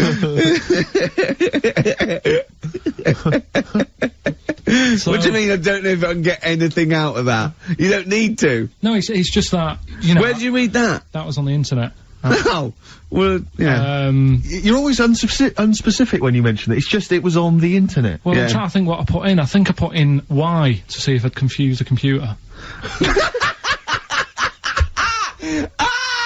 And, Carl, you are... No, honestly. I did a search, put in why, and it came up with funny things that, like, why is this person doing that? Why is that? And it had a picture of this 8-year-old lad, sort of, you know, on his mum's nipple, and it was saying, you know, is this healthy? You sure that wasn't asking you that question? What? I put in why? Just to confuse the computer. Like, the computer go, what do you mean? Yeah. Stop it! Yeah. Oh, look, yeah. Last week, I was walking, home with him, and I went, he was saying something stupid, and I went, I've got a competition for next week. Let's do a phone-in, and it's called Karl Pilkington, Genius or Fool. Yeah. Right? And he went, no. I went, why not? He went, well, it'd be confusing, because they say there's no difference between genius and being a fool. You do that, don't you? No, but it's rubbish, and people say there's a fine line between madness and genius, and, you know, it's a ridiculous soundbite. They don't say there's a fine line between a genius and an idiot. Well, the people who do are idiots. Yeah. So what would you do there, though, just to sort of wrap that little thing up? What would you do? That lad loves his mum's milk. What are you asking me to come up with? No, I'm a just... title for the story? No, it's just what would you do? Right. What do you mean, what would I do? Well, it's causing a bit of a problem in the area, right? What area? In America, I think it was. Oh, America are a problem, are they? George Bush is worried about this kid who's breastfeeding at 8. Imagine it like this, right? Right. No, so, Carl, what are you asking me? About this spurious story you saw on the internet? I saw it on the internet. There's an 8-year-old lad, he likes his mum's milk. Yeah. And it's saying, is this right? Should it? No, it's not. On? But what do you want Ricky to do about it? It's not his responsibility. Yeah. No, but the little town that he lives in, they're all causing an uproar, right? Going, this isn't right. You know, I can't let my kid play out in case he's in the garden with his mum getting a bit hungry, right? So, oh God, what should they do? Because his mum's saying, well, he likes it. Yeah. And he, you know, so what do you do? I don't know the laws. No, but I'm not asking you to sort out the laws. I'm just saying, if you lived in that neighbourhood, what would you say? If you went up to him and said, look, everyone's getting a bit fed up with this, look. I'd say, what would I do? What do you mean, what would I do? What are you asking me? Right, it doesn't matter. No, what are you asking me? What are you asking me and Steve and the public? I'm just saying, say if you live next door to this woman. Yeah. Right? The kid's hungry, 8 years old. He's out playing on his bike and he goes, Mum, I'm getting a bit peckish, and he goes, alright, son. She whops one out. And he starts having his milk, right? You live next door, you're putting your washing out, and you see this going on. You're getting a bit sick of it, because it's gone on for months. 8 years, I see. Why is it your business? Why are you such a nosy neighbour that you're concerned? What would you do, Carl? Let's turn it back on him. What would you do? What's your solution? What would you do? Well, I thought I'd say, right, why are you doing this? And she'd say, because he likes it. And I go, alright then, put it in a bowl first. And you think that would sort that out? No, because I was thinking about the whole thing, right, and you do that when you're a baby, and everything's alright, innit? Yeah. No one bats an eyelid at a little baby having a bit of milk from its mum's breast, right? Yeah. You'd almost say it was natural. But you grow out of it. It's like, you don't see. It got me thinking about things you don't see. And you don't see. Did you put this into a computer? Show me things you don't see. What else don't you see? Well, you don't see, like, an old man having a Twix. You never... So what? You know the terrible thing about all this, Steve, is he's right. You don't see an old man I eating a know, Twix. that's a terrible thing. So what they have got, right, they've made old man toffees, haven't they? They've come up with burgers. Is that a song? Oh God! You don't see it. No, listen now. So they've got their Werthers, right? Yeah. So, look at him! You think he's giving a lecture at Oxford? It's not going anywhere. No, go on, sorry. Go on. I'm just saying, right, you grow out of things. Yeah. And the old man, I'm sure when he was a kid, he'd have a Twix. Yeah. But now it doesn't look right, so he's having... It doesn't look right! So... Right. I don't think Werther's originals were specially designed for old people. I think they were sweets that just happened to have been made for years. That's why old people eat them. Yeah. They didn't go, hang on, there's a market here. I've noticed old people aren't eating Twixes. Quick, let's make some old man sweets. But the little advert, he gives it to his grandson as well, doesn't he? He goes, "I have a Werther's original." Oh, I think it cuts though before he throws it back in his face and goes, get me a Twix. And a damn curly whirly, Grandad, you old fool. Alright, Australia, how's it going? Just letting you know that I've got a DVD out right now. It's out now, available to buy. It's called The Moaning of Life. And it's me travelling about the world, sort of trying to work out life's big questions. You know, stuff like marriage, and is it all worth it? What's the point? Kids, why do people have them? Happiness, how are you meant to get it? Death, what you're worried about? It's those sort of questions. So they wanted me to sort of reference Australia a lot, to sort of make it seem like I've gone out of my way to do something special for you, but I don't know much about the place. What else did they say about you? That's always confused me. They say that you're down under. Australia, are you going down under? The way I look at it is, the world is floating about in nothing, isn't it? It's just in the universe. So who's decided that you are down under? Makes you think, doesn't it? How do you know? How do you know that you're down under? You could be up over. You could be right at the top. Because if you think about it, it's hot where you are, which means, you know, if you think about it, heat rises, doesn't it? So if heat rises, you're at the top. So it's up. It should be up over. You're coming up over, not down under. Just a thought. I've had that thought for ages. I had no one to tell, but now I'm talking to Australians. I just thought I'd run it by you.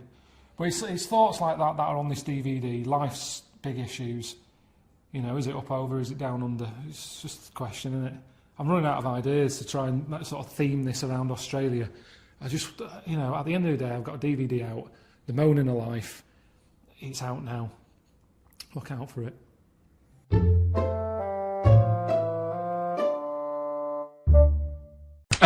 And don't worry, I don't say, oh, it's really bad. Just think she's 98. Let her have a nice rest of the life. Yeah. But instead, she was there, and the annoying thing was, and they do this with a lot of people in hospital, they pump you with drugs, try to sort it out. They don't, you know, there's probably a bit of guesswork going on. Maybe. A little bit. Not as much as you, but go on. Right? And because of that, they sort of break wind a lot. So I'm sat there with my dad talking. Drugs do that, Steve. I'm sure if there's a doctor listening or a nurse, they will clarify that if they pump you with all sorts of stuff, it wants to come out. Right. So you're sat there having a serious chat. It's a quiet hospital. The woman next door with the blue hands suddenly starts seeping gas, right? I start laughing. Because if there's one thing that makes you laugh, it's that. It's a 98-year-old woman with blue hands farting. So you try to hold it in because it's a really quiet hospital, and it'd be obvious that that I was laughing at, and I didn't want to be mean, but it was funny. And then it got me talking about my auntie, because my auntie Nora, she same thing, pumped her with loads of drugs. She used to have a cabinet next to the bed is like boots. She's got loads of stuff, right, for all sorts of stuff. And I mean, she's not that old, but she's on loads of stuff, right? She's a bit coked up, is she? She called up my mum once. And, yeah, you told us this. Go on, tell it again. And she said, "Oh, how are you doing?" And that. She said, "All right." Bit worried though. My mum said, "Why? What's up?" She said, "I've been breaking wind." So she goes, "Well, you know." She says, "No, but this one is going on and on and on." And she was like, she was like, what do you say? What's like passing wind, farting for 5 minutes. one thing, not like, you know, trumping and then nothing. Yeah. Continuous Drone of a fart. Yeah. I don't think she had. How big was she? She must be the size of a barn. No, she's not that big. She's, you know, she's good for her age. No, but I mean, quite slim. No, but fine for 5 minutes. Where's all the gas? Was she circular breathing? Was she sucking it in with her mouth? It was just, I don't know that much about it. But she called up my mum.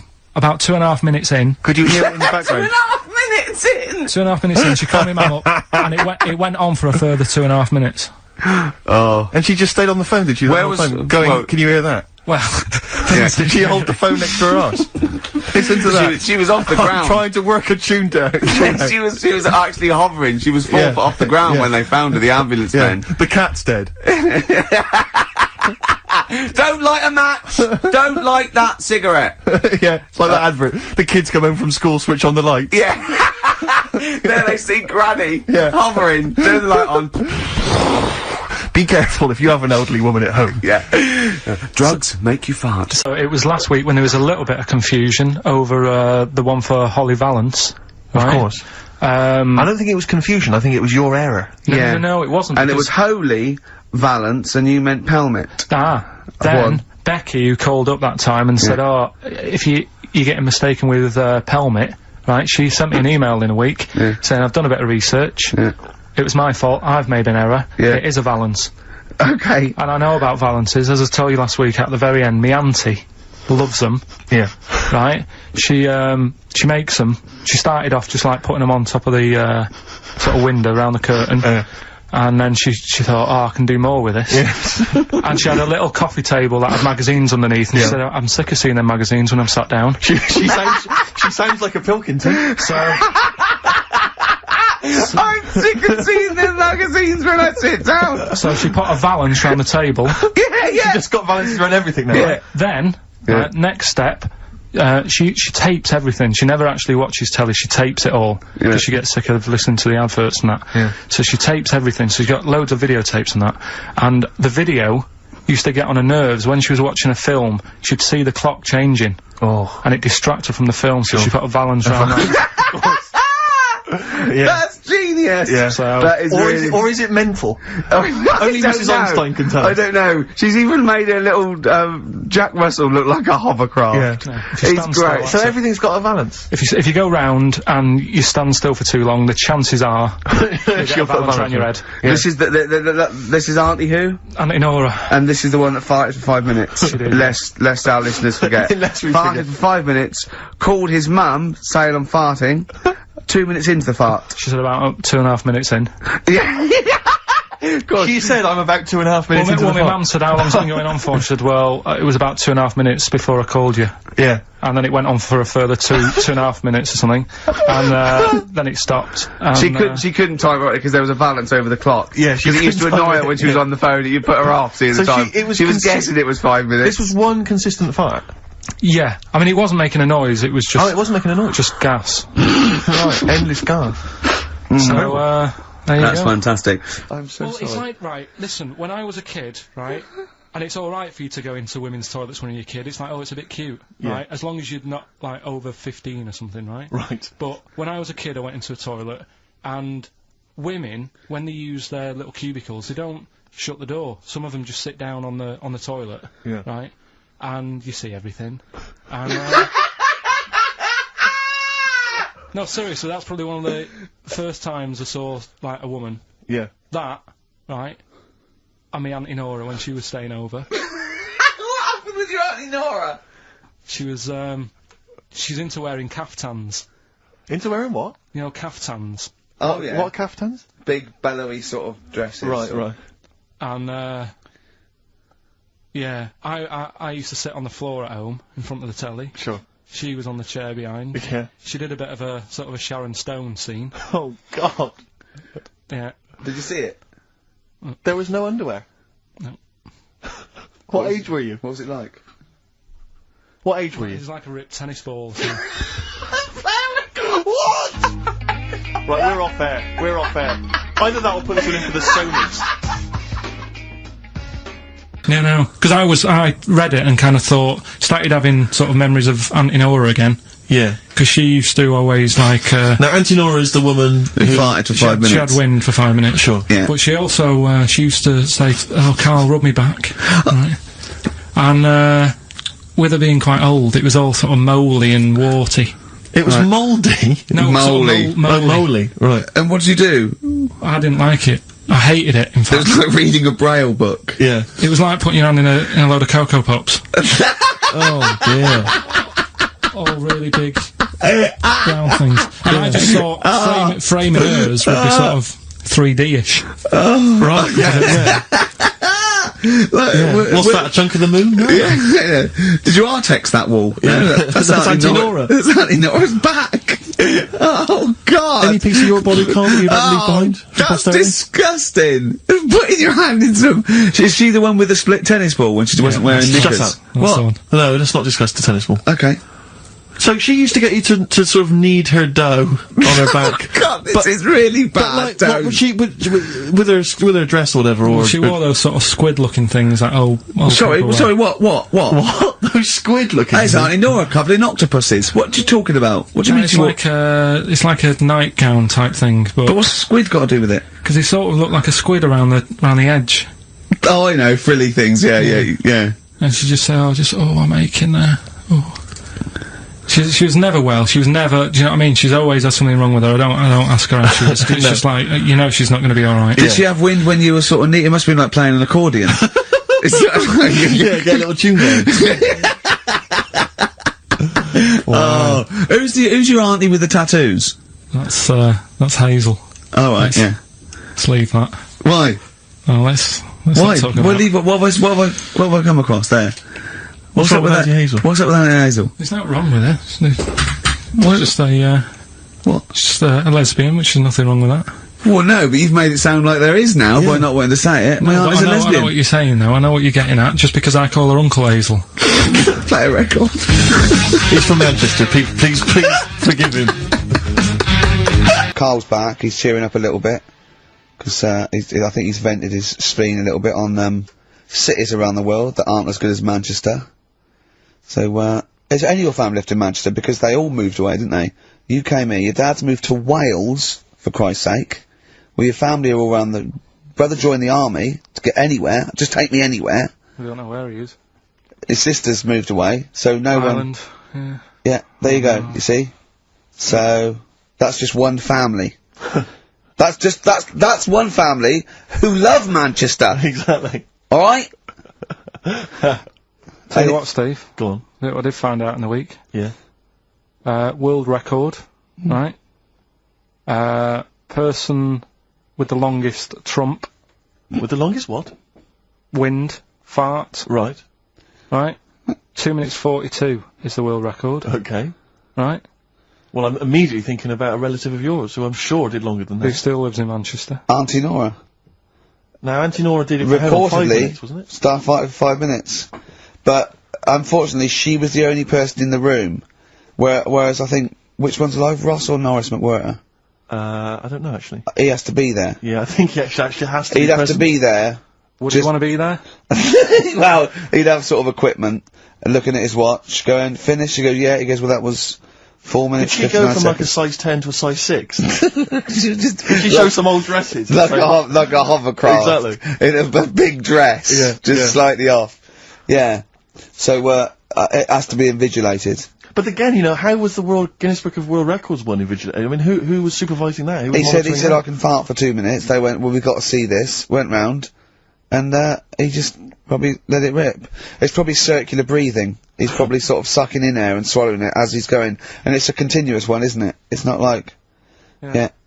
I mean, that's how Nora's happened. Me Auntie Nora. She had a little bit of wind. It went on for like 2.5 minutes. Sure. That's when she called me Mum. As it was still going on. And said, there's something not right here. I'm leaking. She said, oh, can you send your dad round? My dad. Yeah. Sent to me Mum. With a cork. And, with a lighter. Yeah. I think this would be the best one I want to show the kids something. He said, I'll be there in a bit, get the windows open. But what it was down to, because I was talking to my mum and dad about it... Is she the one with the split tennis ball? Yeah. Can we not talk about that again? I was talking to my mum and dad about it, saying, why do you think it happened and that? And it's because she never chucks food away, right? And she'll sort of mash it all up. And she's got all these ice cream tubs in the fridge that are just full cabbage of, water. Old, mashed up food. Really? And she prepares everything. Right, she doesn't work, she's retired now, she's got nothing to do all day, but everything's got to be ready Still for calls in sick. Do you know what I mean? Everything's got to be done. Even though, if you're going round to her house, and you're going there for tea, it's like, what time are you coming? And it's like, well, I don't know, maybe 5, maybe 6. Yeah, you're late, because you're late when you have to meet us at 5 or 6. Do you know what I mean? That's what... So, when you say she mashes up food, she literally takes the remnants of a dinner, could be sort of some... Anything. And just smashes it all up into a... Yeah. And then what does she do with it? Put it in the fridge, and she's got in the fridge, it's like January, February, March, she's got all these ice cream boxes that are just full of... But she doesn't... She reheats it and eats it. Oh, then she, puts it in a pan. I thought she was just keeping it as a souvenir of each meal she'd had. No, put it in a pan, warm it up. Oh, that's what it is, it's just... A lot of vegetation, is it? Yeah. Why does it only happen once, or does she save it up once a year, just let it go? I don't know. Well, she is mad. Yeah, she sounds potty. She doesn't answer the phone anymore in case there's a burglar. Checking if she's in. It's like, well, answer it and then they'll know you are in and they won't come round. Yeah. Mental. Well, Mental. they can't be sure then, can they? What do you mean? Well, if there's no, okay, well, maybe it's someone just, they are in but they're hiding, whereas if Auntie Nora goes, it's Auntie Nora, we can she'll be farting. We can sneak in when she does a loud one. Because we'll be aware to tell you, what's stopping it? It's got a valance round it, it's got caught on the cap. Alright, Carl's had a bad week. I'm gonna say it straight away. He tries to rule out stress in his life. Yeah. But he's had a bit too much stress this week, haven't you? One, a phone call from his mum, stressed him a little bit. Right. Something he said in the magazine about his auntie. Okay. Came back to haunt him. Auntie Nora? Auntie Nora, yeah. Don't name her. Oh, She knows who she is. No. Okay, we won't name her, right? We'll just say it's the one who farted for 5 minutes and he saw a skirt when he was young and found it like a split tennis So ball. it could be any of me aunties. So other stressful things. So anyway, what's the Auntie Nora thing? Sorry, Auntie X. Auntie X. What did she, why is she upset? Well, he mentioned her in Zoo. He did this thing for Zoo magazine, and he mentioned about when he looked up her dress, she had a... Yeah, by accident, remember? I'm not suggesting you were going around looking up your elderly relatives' dresses in case they weren't wearing... For people who've not heard Karl talk about this in the past, just explain quickly again what we're talking about. Right. He didn't want to talk about it at all. When I was a kid, right, Auntie Nora used to come round. Me auntie used to come round. As if there's any ambiguity now. Yeah. Me auntie used to come round and stay, right? And I'm sat on the floor watching the telly, right? She's sat on the sofa with a caftan on. I turn round, right, and it was there. It was looking back at me, right? And we've mentioned this, and Ricky sort of said, what did it look like? And, you know, a split tennis ball came to mind. That's what we talked about, right? So anyway, Zoo magazine, when they did the interview... And she's the one that used to put a valance on everything, isn't it? Well, not everything, obviously. So anyway, so I've done this... So you did interview in Zoo? Yeah, and like they said, you know, again, it was like, you know, do you plan stuff and do you worry about stuff when, after you've done the show, you're worried you've upset anyone? And, you know, I was saying, really, I forget people are listening. And, you know, we're just having a chat with mates and that. I said, but now and again, I do worry, when I'm on my way home from the show and that, and I'm thinking about what we've talked about. And I was saying, you know, the Auntie Nora incident. Yeah. Incident! Watergate! Yeah. And, anyway, so this was in there, right? And I was saying in the magazine, you know, but I think I got away with it. She doesn't listen to the show, but, you know, and I don't think she reads Zoo magazine, so... She's more of a nuts woman. Sure, yeah. So, anyway, so my mum calls up the other week, right? And she goes,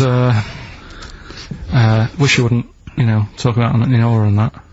And, I was like, oh, so how do you know about that? She goes, well, one of your cousins have called us up and said they've read the article about it. So yeah, that's why we don't want to talk about it, really. So he stitched you up. So do you know what Auntie X is made of this? Do you know if she was upset or not? Well, she doesn't know about it. Because, I mean, maybe she's always thought it looked like a split tennis ball. Maybe you're just in sync, you know, because you're relatives and stuff. Maybe she knew instantly. Even if you hadn't named her, she'd have thought, hang on, I farted for 5 minutes once. Yeah, that's not going to be ambiguous, could well is it? be me. If you hear that, like, someone who farted for 5 minutes and's got found like a split tennis ball, you're going to go, I wonder if he means me. Yeah. You're going to remember or that. Auntie Jackie. It could be Auntie Jackie. Oh, God. Oh, chimpanzee, that is raining down again! Yeah, this is where we read extracts from Karl's diary.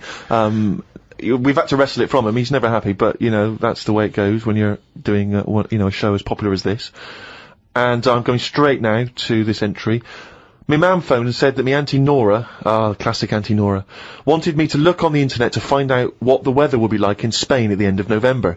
I don't know where she gets her money from. 2 months ago, she was asking me, Dad, how much it would be to get her back garden astroturfed because she's sick and tired of the grass getting out of What does she hand. want to do? Start a football team? Why does she want a back garden astroturf? She likes the sort of green look, but she doesn't like the headache that comes with it, so she's just looking into getting that false grass put in there.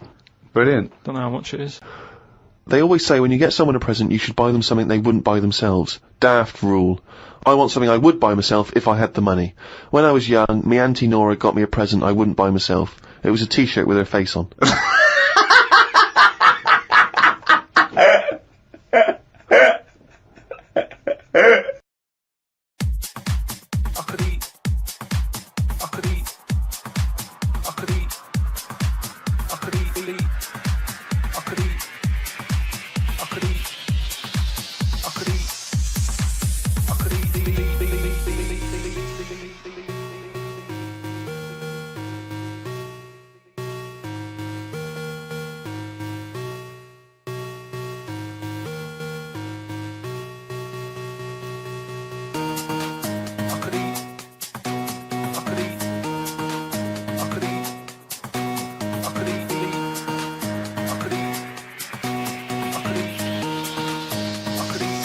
I could eat a knob at night.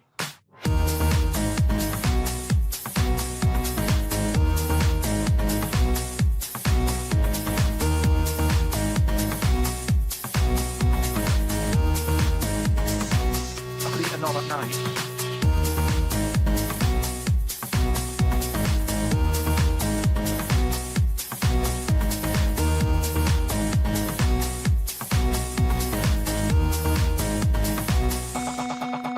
Eat a knob at night.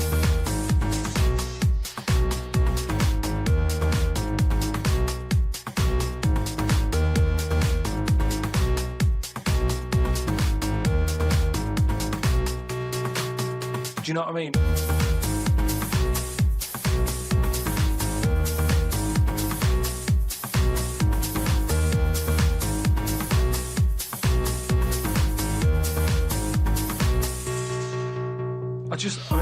I watch it, I like those little trial bits on it.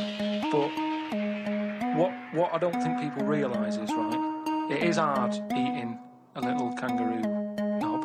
Right? Really? How do you know? No, it's just, you know, you think about it and you go, oh, I couldn't do that, right? But what they never mention on the TV programme, which I think takes it to the next level, right, they're eating that at like 7:30 in the morning. Sure. Right. Which is worse, isn't it?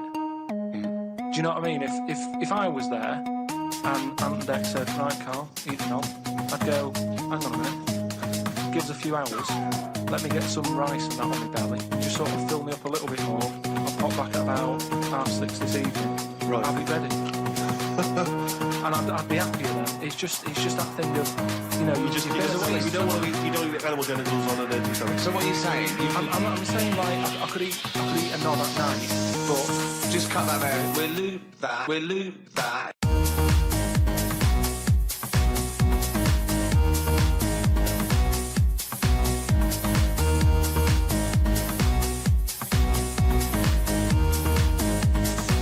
I could eat a knob at night.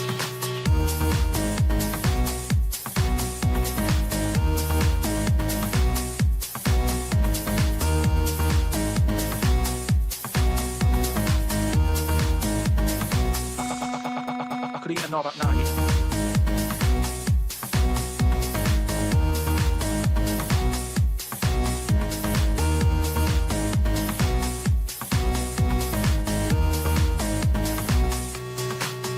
Do you know what I mean?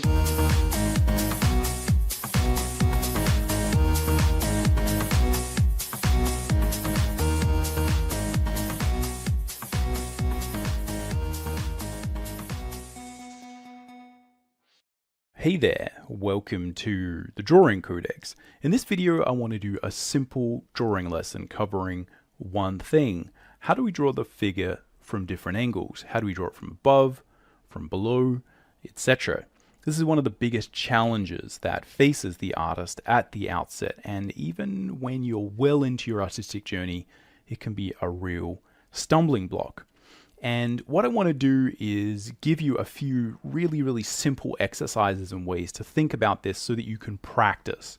Now, obviously, this is something that relies on a lot of foundational perspective, and there's a lot of moving parts here, but I think there's a couple of key concepts that you can apply straight away, even if you haven't fully fleshed out your drawing foundation, even if your perspective is not 100%. I think there's a lot of things that you can take away and start practicing to make sure that your figures look as if they're grounded. Anyway, let's jump in and get started. Alright, welcome again to the Drawing Codex. My name's Tim McBurney. I've been a professional working artist for over 20 years, and on this channel we're all about drawing cool stuff from our imagination, embracing the challenge of drawing, and mastering the craft of line and color illustration. If you want to learn more about line and color illustration, you can check out my free Quick Start Guide. It gives you my basic advice for how to get up and running quickly in Photoshop with a line and color style. I go over how to build a simple, reliable process in Photoshop, and I give you my tips for going from thumbnail to the finished image. I also give you all the brushes and all the basic stuff you need to get up and started with the line and color style. This is where we create worlds with simple line and color. So it's not like there's a lack of information on these ideas of how to draw the figure from different angles. The basic idea, as should be pretty obvious, is that we combine the simple idea of taking a mannequin, of taking a stick figure, and then we basically just rotate it in space. The problem is that's easier said than done, and it's hard to know how to approach it. In the same way, you can read Andrew Loomis's book, Figure Drawing for All It's Worth, which is great, and it has a lot of information there. But again, I think the challenge for me when I was figuring out how to do a lot of this is, what do I start with, and how do I actually make that apply not just to the standard human anatomy, but maybe how do we make it apply to more cartoony things as well? I think what I want to do is, again, try those two dual concepts. One is, again, how do we draw the standard mannequin, but also maybe something a lot more cartoony may also help us to understand how this functions, so I can demonstrate that to you. But basically what I want to try and do is give you a simple exercise that you can go away and either follow along with me or take with you and just practice in your sketchbook as you go. Now, this is one of those concepts that I think is really important. And when I was starting out, again, I'd have ideas and they'd often be stifled by the fact that I couldn't draw characters from all sorts of different angles. And it took me a long time to really figure out, how to do that. But I think it's important to note that often when we are drawing things that, you don't always have to draw things from crazy angles. Not everything has to be some ridiculous, amazing angle, where you're drawing stuff from a crazy, sort of action pose where there's a million characters. You can see, right, like this panel here is a little bit like that. There's tons of characters, they're all fighting. Camera's low. That's important. That's a little bit different to what I want to do. And again, in this exercise, because in order to do that, you kind of have to begin with the basics. You sort of have to really, really understand the simple way that perspective and boxes and box sort of logic or theory relates to the figure. And this is actually a really good way, just practicing drawing that mannequin and that figure from different angles. It's a really good way to understand the concepts of proportion and structure and just how you actually go about building something that kind of looks solid but is viewed from an angle that is maybe more interesting or exciting. Anyway, I don't want to go on for too long because I think you get the basic idea of where we're going with this. Let's jump over to the drawing table and get started. All right, here we are at the drawing table. Now, as I said, in most cases when you're drawing comics, you are working within a fairly limited framework of poses and things that you need to create, that you need to kind of make real from your imagination or from the script. In most cases, I think what you'll find is that you don't always have to draw a lot of these heavy down angle shots, right? It just doesn't often make sense. When you do, it's really, really important. But if we think about often, if I take the basic idea of creating a Loomis stick figure mannequin, and if you're new to the channel and you're not quite sure what I'm talking about, there's a lot of other videos that I have on the channel talking about the concepts of creating a mannequin and drawing solidly, and I'll link to a few of the basic ones in the description. So check that out if you might get a little bit lost with exactly what I'm talking about here. But the basic idea, as you may know if you've looked at these concepts before, is that we basically just draw a stick figure. Now, you can think about the basic idea here being that maybe you might have a panel where there's a few characters, right, and they're talking. So there's lots of situations where you might want to frame a panel or an illustration or whatever you want to do, right? You might have lots of reasons. So again, I'm just kind of winging this a little bit, not being that technical with it, just for illustrative purposes. All right, but again, you might have some people talking to each other in a panel, and you need to do this kind of down shot. Now, that's useful, but in my experience, most of the time what you want to do is see faces and make sure that the posing is sort of clear. And this is quite a disassociated shot, and you may have a lot of stories and a lot of ideas that involve this basic concept of, hey, we're looking down at a scene. All right, again, there might be more characters over here. All right, again, just roughly transferring, all right, some of those ideas. Oh, that one's getting a little bit out of whack. But again, you know, there might be a whole crowd full of people, right? And now, if you don't know what you're doing, this type of scene is just an absolute unmitigated nightmare to execute on.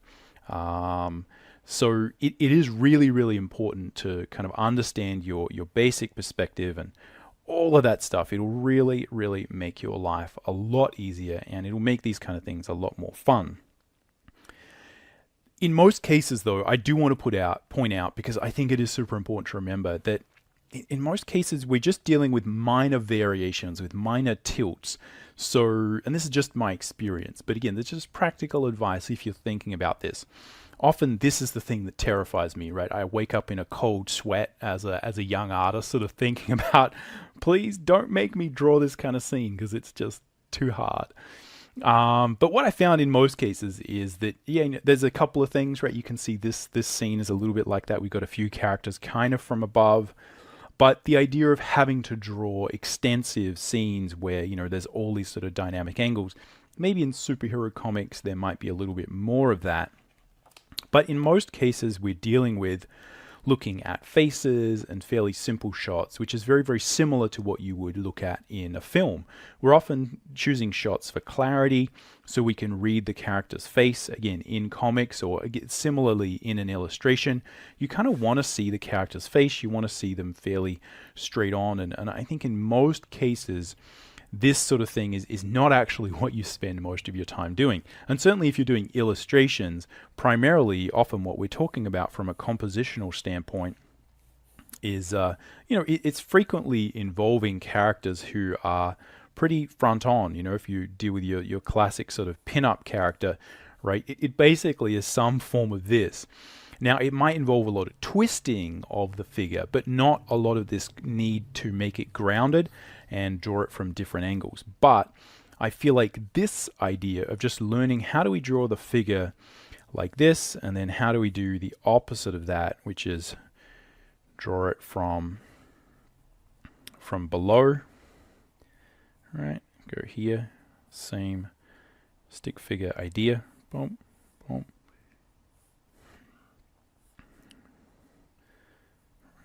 Got a head there,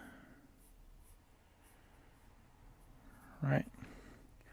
And then we're going to have arm here, right? Something like this. And again, you can continue the basic concept as you go, right? If we want to do that from the back, very, very simple, right? We just sort of flip the character around, right? And then we're drawing this. So I'm just going to be putting in rough perspective to illustrate what I need, and this is typically what I would do for myself. And I'm just illustrating the different options here. So we will get to some actual exercises, and I'll talk specifically about what I'm doing and how you can pull some concepts from books like the Loomis books or other sort of how to draw books and sort of actually try and get your head around this basic concept. But again, you know, we do it from the back. It's the same thing.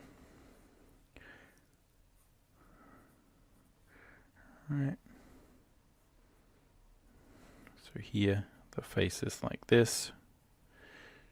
All right, here it's from the back. And the difference really is just what does that arc of the spine look like, and how do these limbs tend to bend, right, as a very sort of rough basic idea. So again, these are a little bit from above and, you know, below. These ones are a little bit more. The basic concept is the same. Again, the reason that you would have you know, some need to draw like a really kind of worm's eye view of something like this, I don't know why you would need to do that, but say you did. Again, it's going to be a very similar concept, right? Feet are going to be on the ground, shoulders are going to be somewhere here, right? Head is going to be up there. We're going to have some arms here.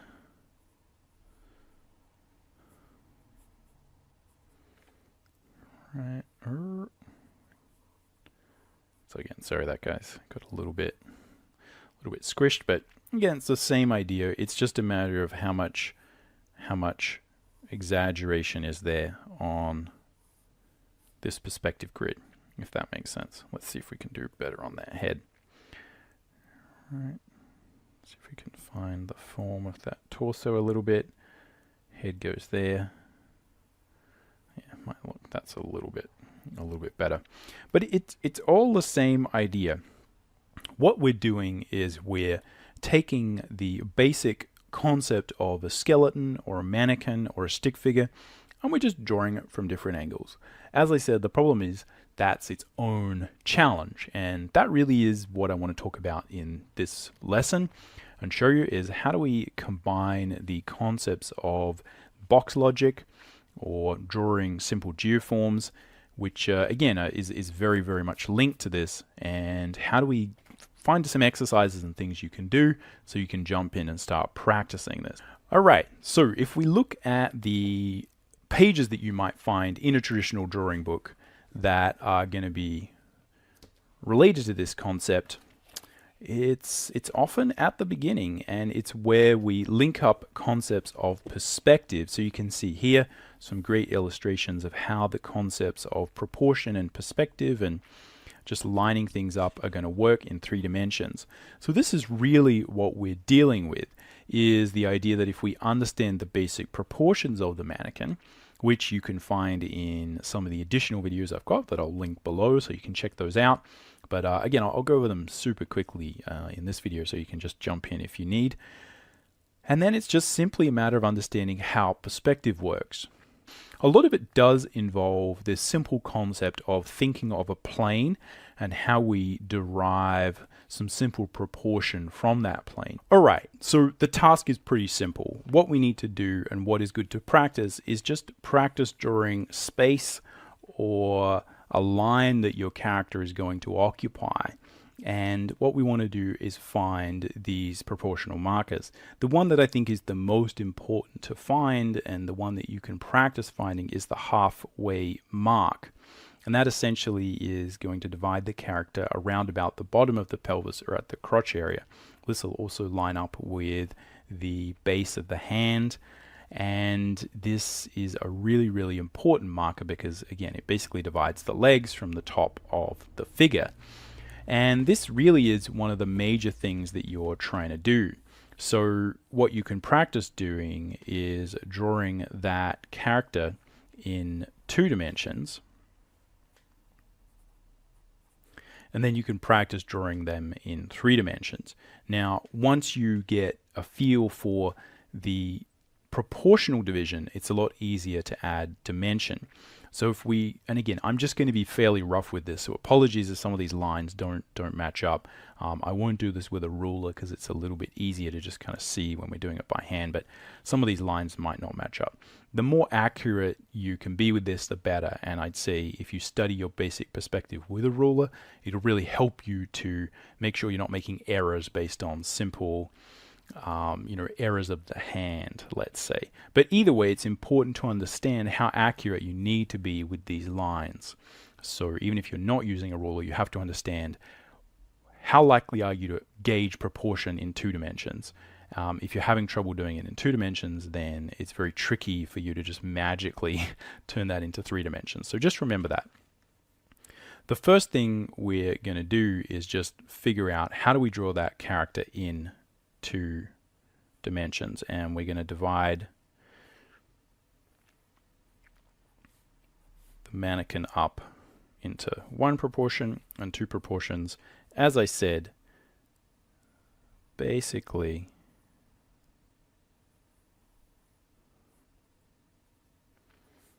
dividing the character at halfway and that sort of crotch area, right? So we've got something like this.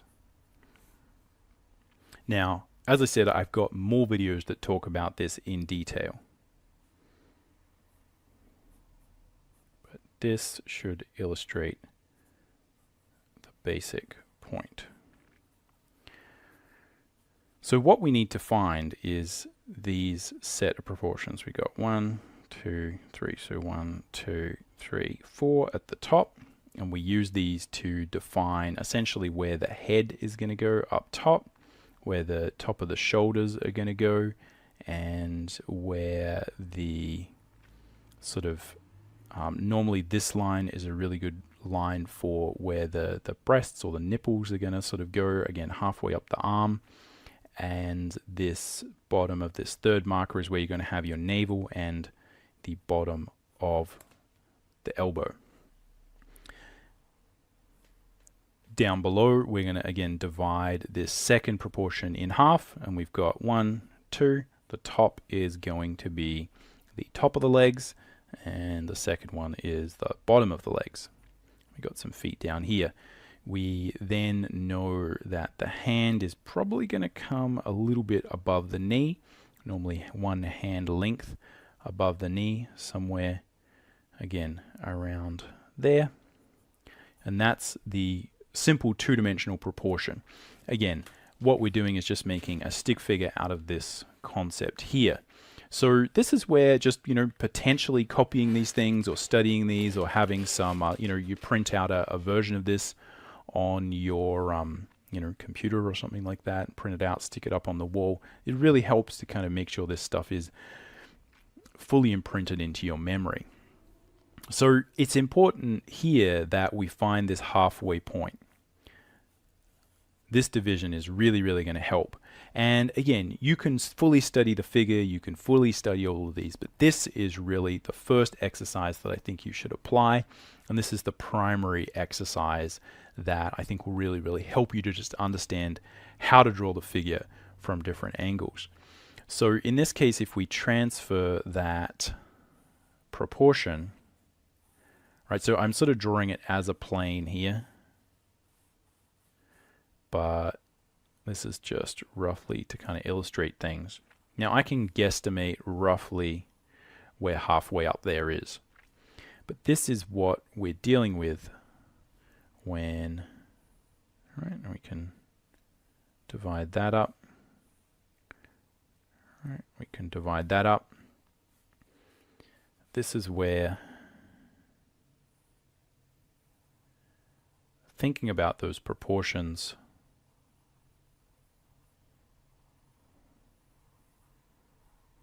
in 2D will help us in 3D. So you can see that if I find the midpoint, then it's very easy for me to roughly guesstimate where these other 1, 2, 3, 4 proportions are going to be. In the same way, it's going to be a lot easier for me to now guesstimate where these feet and legs are going to be. That is the baseline. And if we think about essentially repeating this concept again and again, it's just a matter of getting to a point where you line all of these things up. Now, obviously, this changes as you pose the figure differently, as you move things around, as the character moves. But if you're thinking about how to get your head around this in the beginning, this is where you start. And I think that can be one of the biggest challenges with this overall exercise, is just understanding what is actually going to teach you how to get better at this. It often is this simpler exercise where you're just thinking about, okay, let's make sure I can control proportion as I just adjust the figure and draw it from a slightly different angle, right? So if we take a simple, got a little sort of toy here that'll sort of help us understand this, just start by rotating the figure a little bit, right? Just start by trying to draw it from a little bit of an angle there, and then maybe you can draw it from an angle that's slightly below, and then you can maybe try draw it from behind, etc., etc. Just ratchet up the complexity a little bit by bit. That's one of the things that will really, really help you. This is where it all happens, at that halfway point. So what you can do is just practice the idea of how do you divide up that space. So what we're doing is essentially taking the fundamental principle of perspective here, that is the one you take away. And that is that we can apply whatever is possible with two-dimensional geometry to three-dimensional perspective, as long as we have a good idea where the vanishing points are and where the essential grid is. All right, so we've got a grid, boom, boom.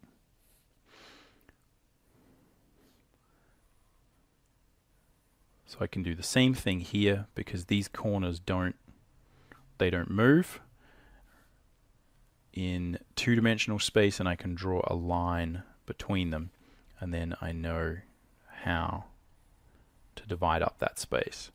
So this is the fundamental concept of perspective that will help you to initially gauge that proportion.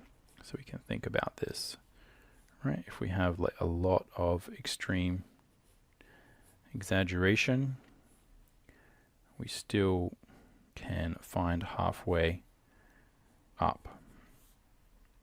And it's this experimentation with this basic concept that will teach you a lot about how to change the camera angle.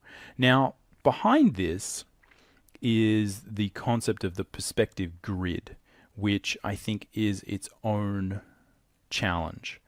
And this is where what we can try and do is understand the basic takeaways that we're going to get from perspective as it relates to the figure. But if you have to understand that there's a point at which you need to go away and learn perspective properly if you want to really, really get stuck into this. But the fundamental thing that will help you understand it is the box logic, or just viewing the box that surrounds your space. You've probably seen a lot of people talk about this, and there's a lot of discussion about this as being important for your drawing, to understand the grids and the simple idea of three-dimensional space. So this is like a perspective grid. It's a sense that all these lines are heading towards a vanishing point.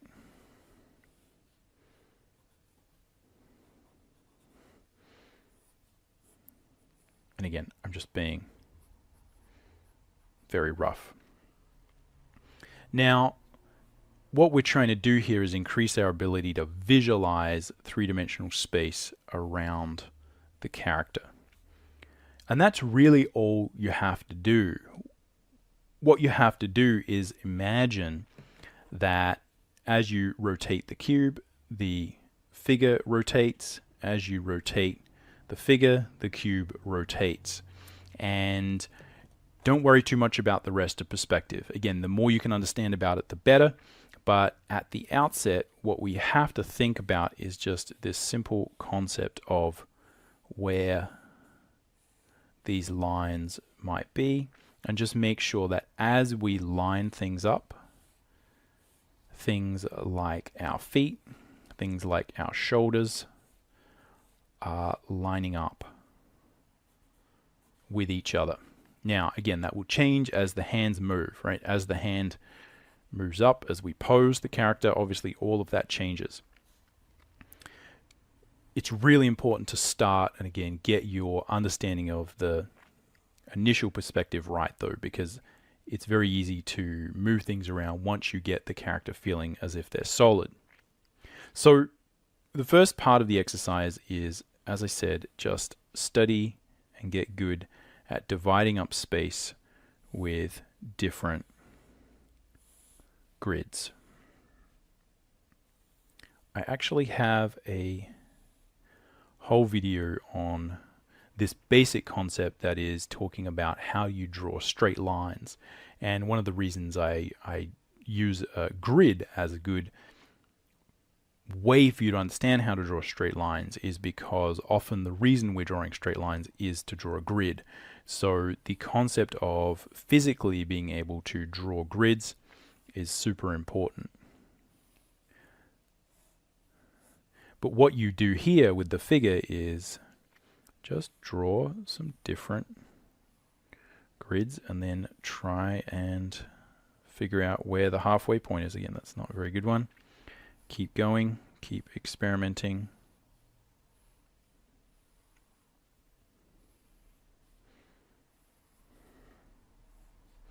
Etc., etc. We can think about, again, that idea of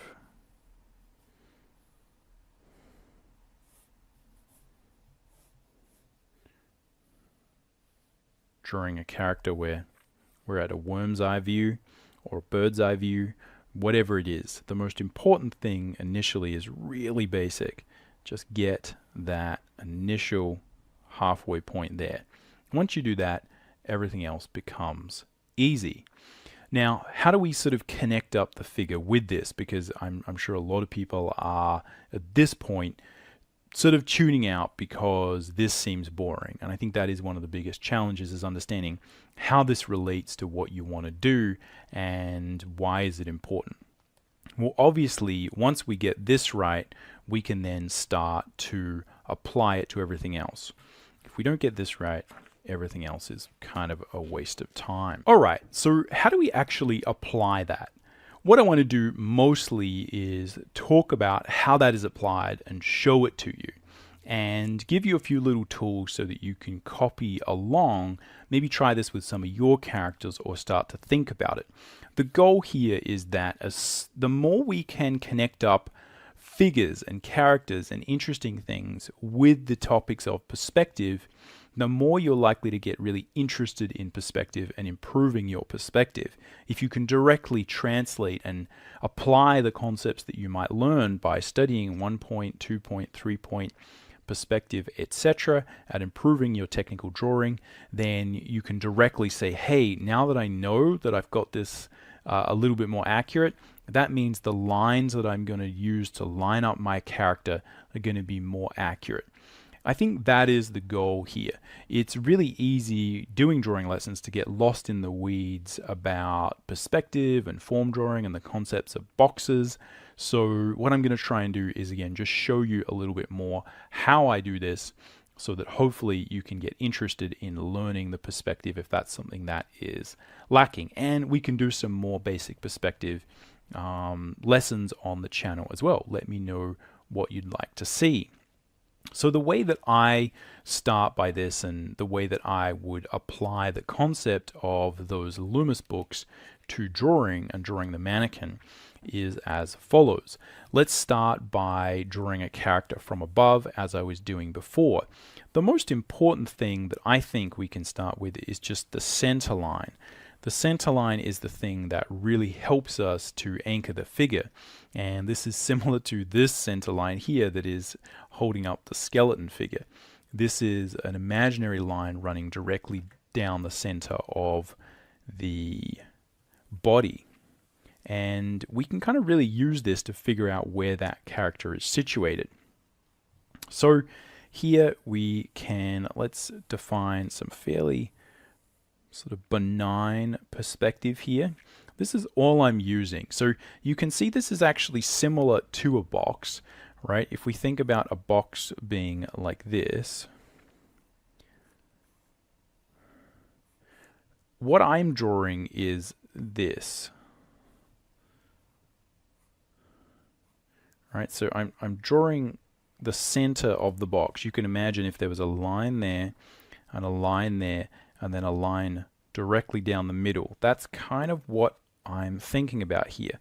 Where is the perspective? But I'm not drawing a box because in my experience trying to fit a character in a box is not actually a good way to start. But in this case that can be useful. Now what I'm going to do is guesstimate the halfway point up here from here to here. And this is something where, again, if you're having trouble drawing a line, right, again, thinking about where the perspective for that might be, and then trying to sort of guesstimate where halfway up is. If that's something that's troubling you, again, the more you learn about perspective, the better your ability to guesstimate that will be. If you're struggling, one of the things you can do is, again, formalize your drawing of these sort of elements and use those two-dimensional drawing tricks that we transfer to 3 dimensions, right? And see if you can find, bang, the center of that. So again, if I was to do that formally here, right, I'm just going to imagine that there is some sort of grid here that makes sense, right? So both these lines are going to some vanishing point, and I've got a line here. Boom. I'm going to try and guesstimate that's kind of down there straight, right? Boom. And then we can do the same thing here. So this is really the one that is super important to get right. Oh, I don't have a big enough ruler. Let's see if I can.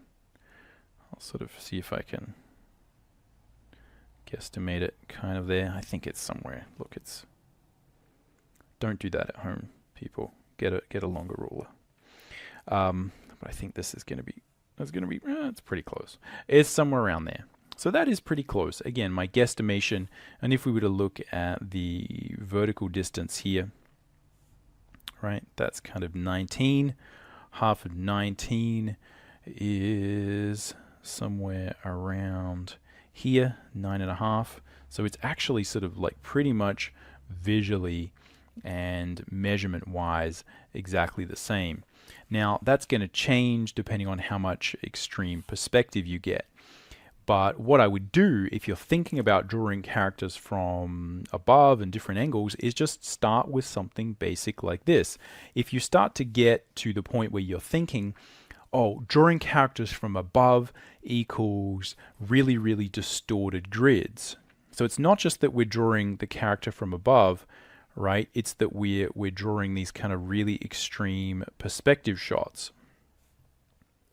What you're doing is getting two concepts mixed up, in my opinion.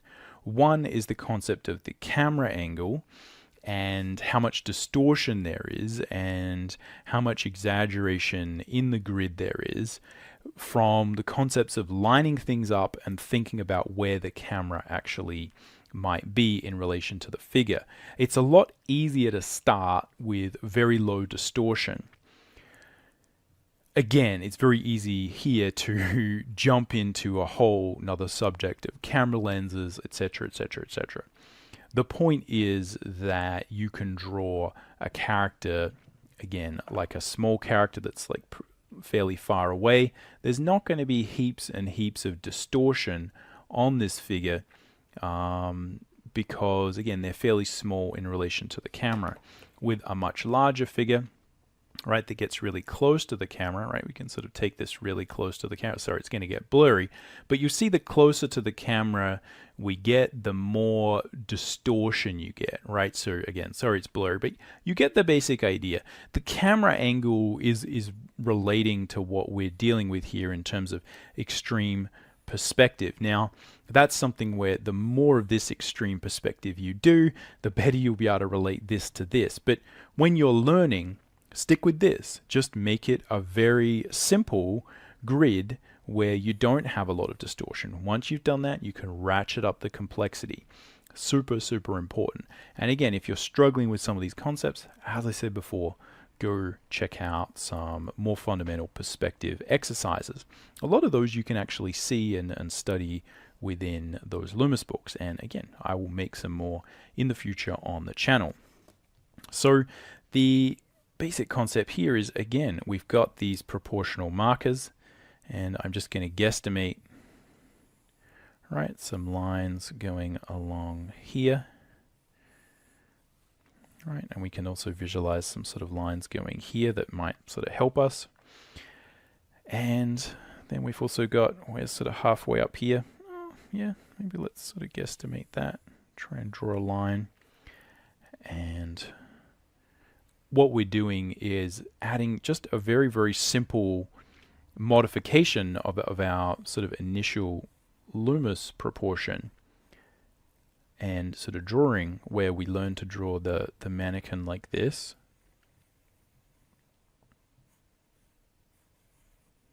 I've got a head here, neck here, right, shoulders here, etc. So we're drawing the mannequin like this.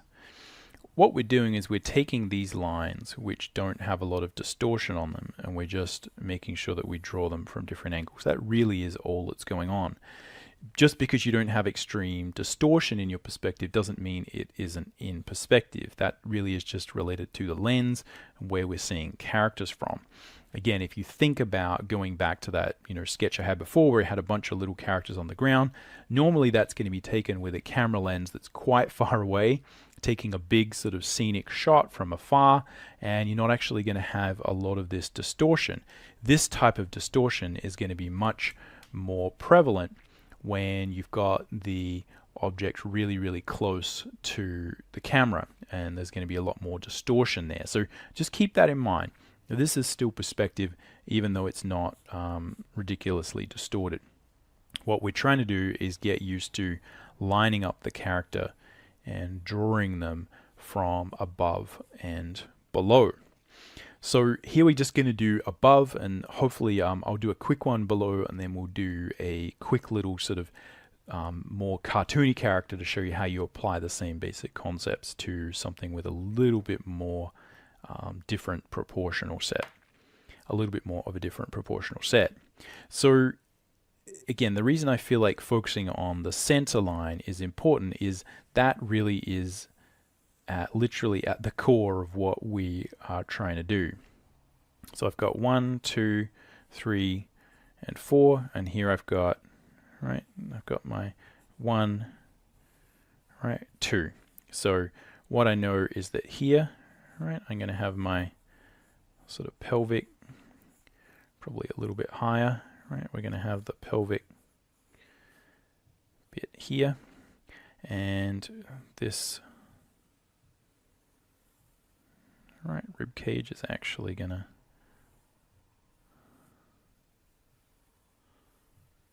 come down here. So really good to get used to drawing these forms out in 3 dimensions. And this really is the skill that's probably more important and is going to help you. The grid helps us line up these points. So here I'm going to have, right, we've got the spine coming there, Alright, we're going to have spine coming up there, and it's going to go into the head, just somewhere around here. Boom, boom, boom. Drop a line down there. Let's sharpen this pencil.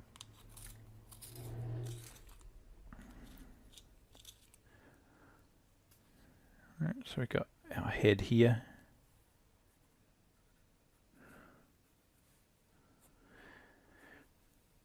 The lines will help us find these elements like the shoulder blades, right? They're going to help us find the shoulders from side to side.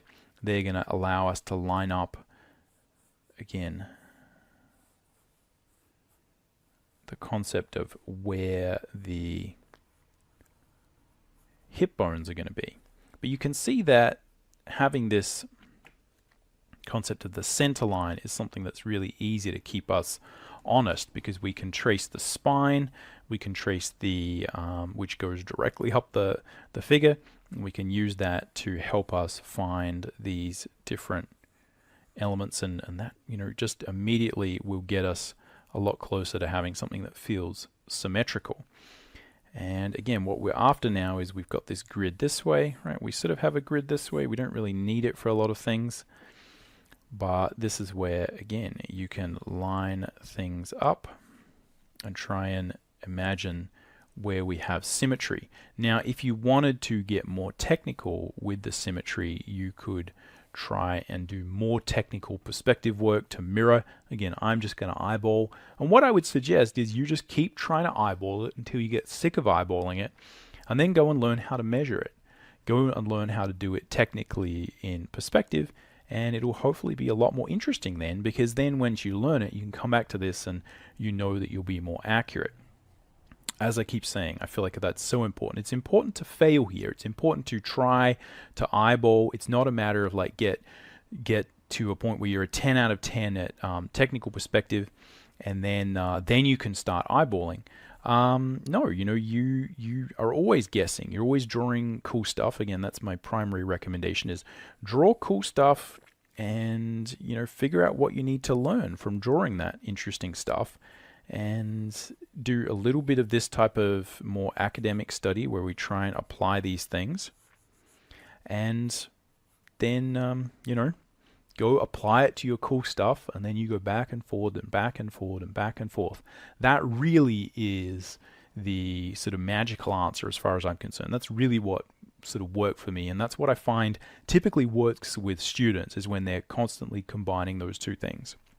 So what that means is sometimes you jump in and try and guess, and you fail, and you can redraw, and you can sketch around and try and draw something interesting. Draw something fun, you know, try and, if you want to draw mechs, you know, try and draw some mechs from different angles. If you want to draw, you know, fantasy stuff or aliens, you know, draw some alien characters from different angles, etc., etc. Now, I've talked a lot about in other videos as well how to add the musculature on top of the mannequin. So for this demo, we'll just deal with mannequins, right? Because the process is almost identical. It's just a matter of thinking about, again, how the muscles kind of wrap around and look from different angles. But the trick here is, how do we figure out where these points of proportion are? So again, I've got this bottom of this third. Proportion is often where I'm going to have my elbow. And here, again, I'm going to find that I'm going to have a combination of, I've got the bottom of the pelvis here, and the hand, right, is going to stop, right, hand is sort of going to start just below there.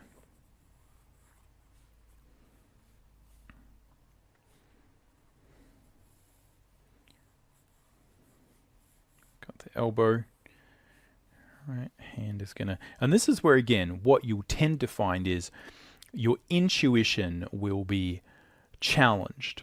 So the feeling of like, wait a minute, how long is this forearm? Well, I know from a proportional standpoint, right, if we look at this, that, again, I've got that bottom of that rib cage.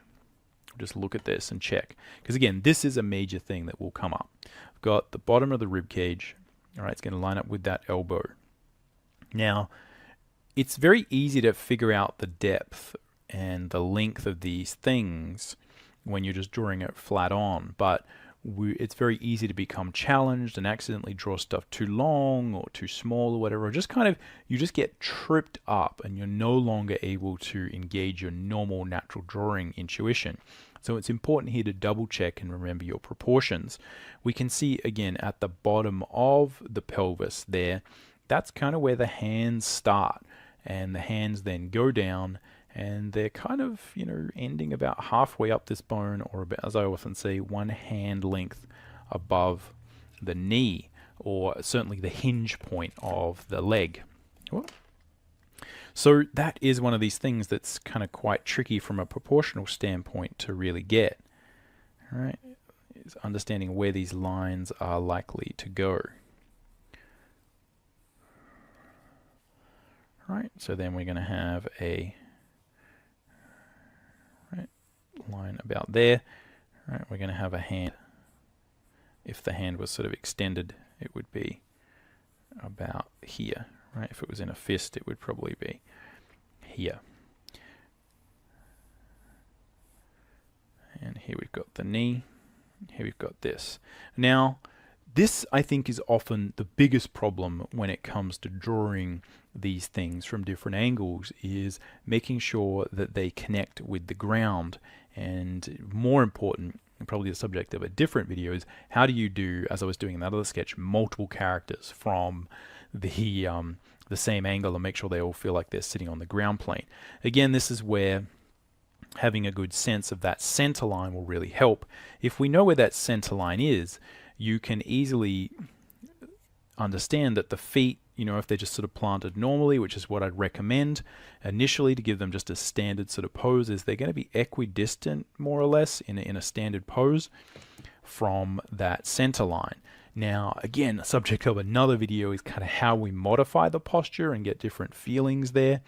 But just understanding where that center line is in space, and then just sort of placing the heels of the feet somewhere so that there's an equal distance from here to here is super helpful. And then what I'm doing is basically just thinking about where these lines are going out at different angles.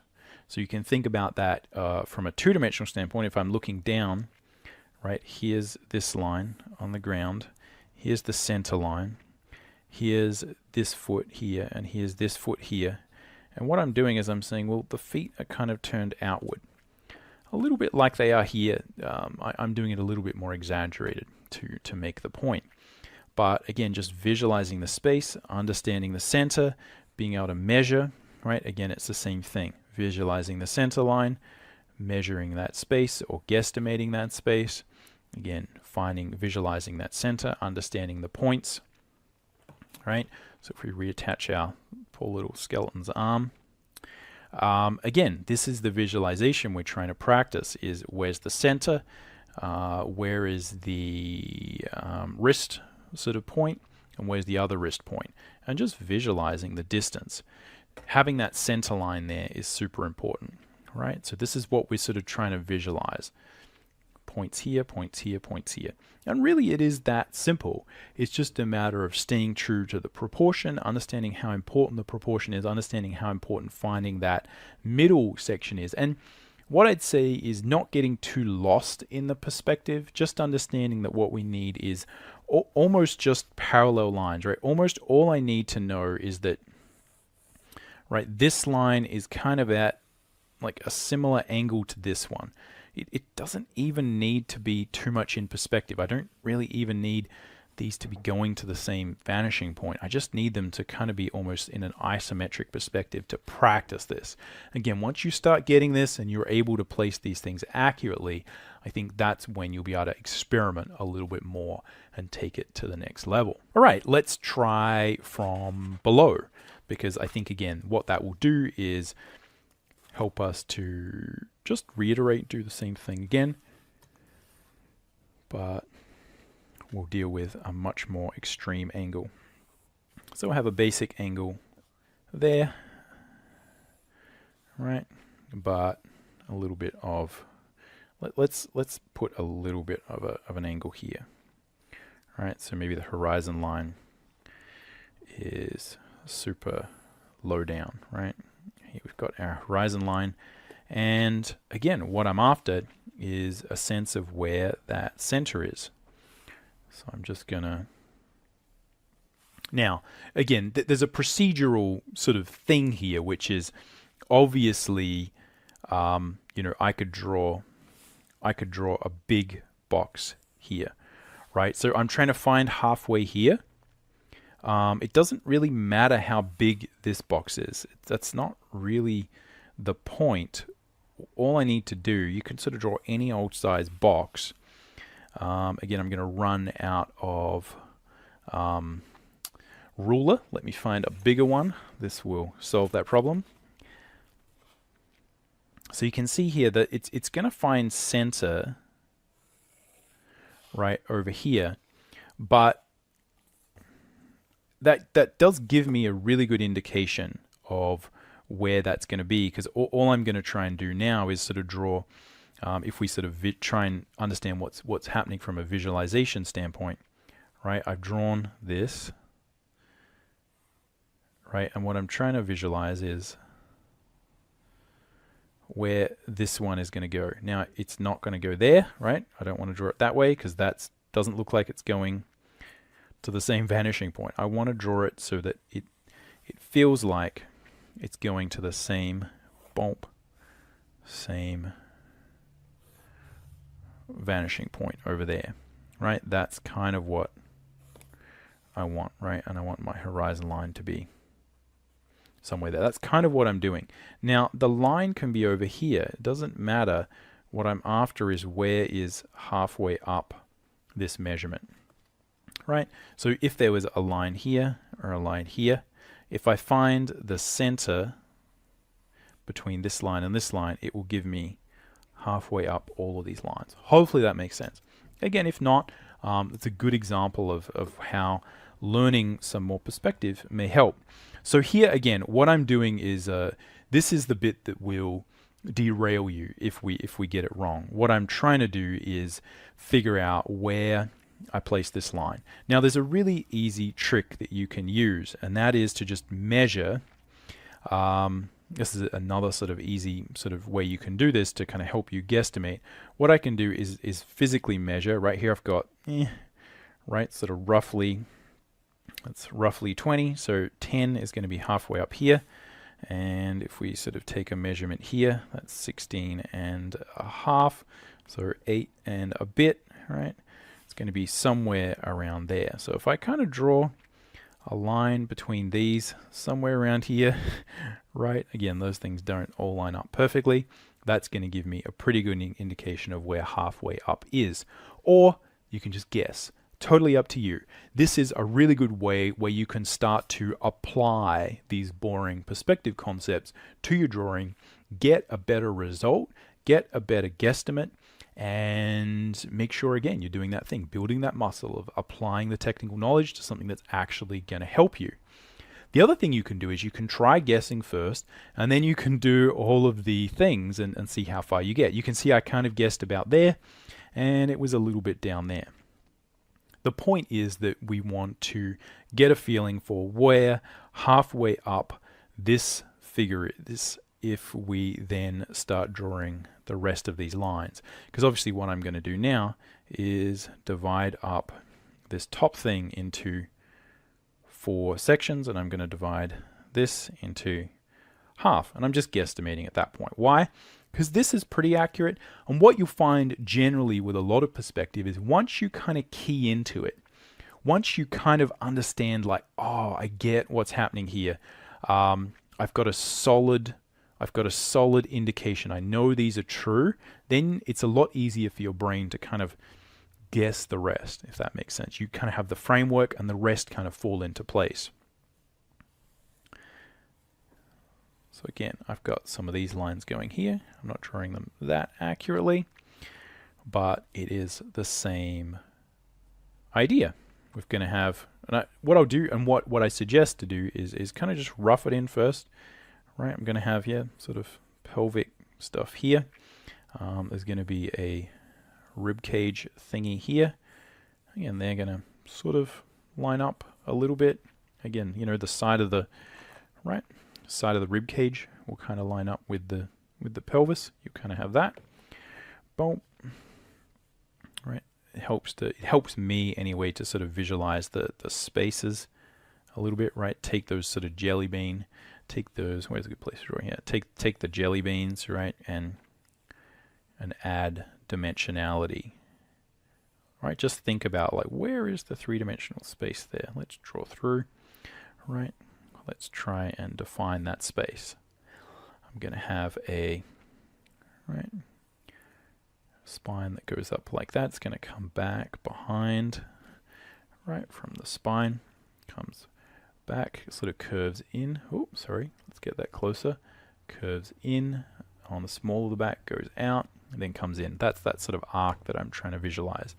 So it's there, comes back up here, right, and then it's going to insert in the back of the skull there, right, and then I can draw the skull, right, I know,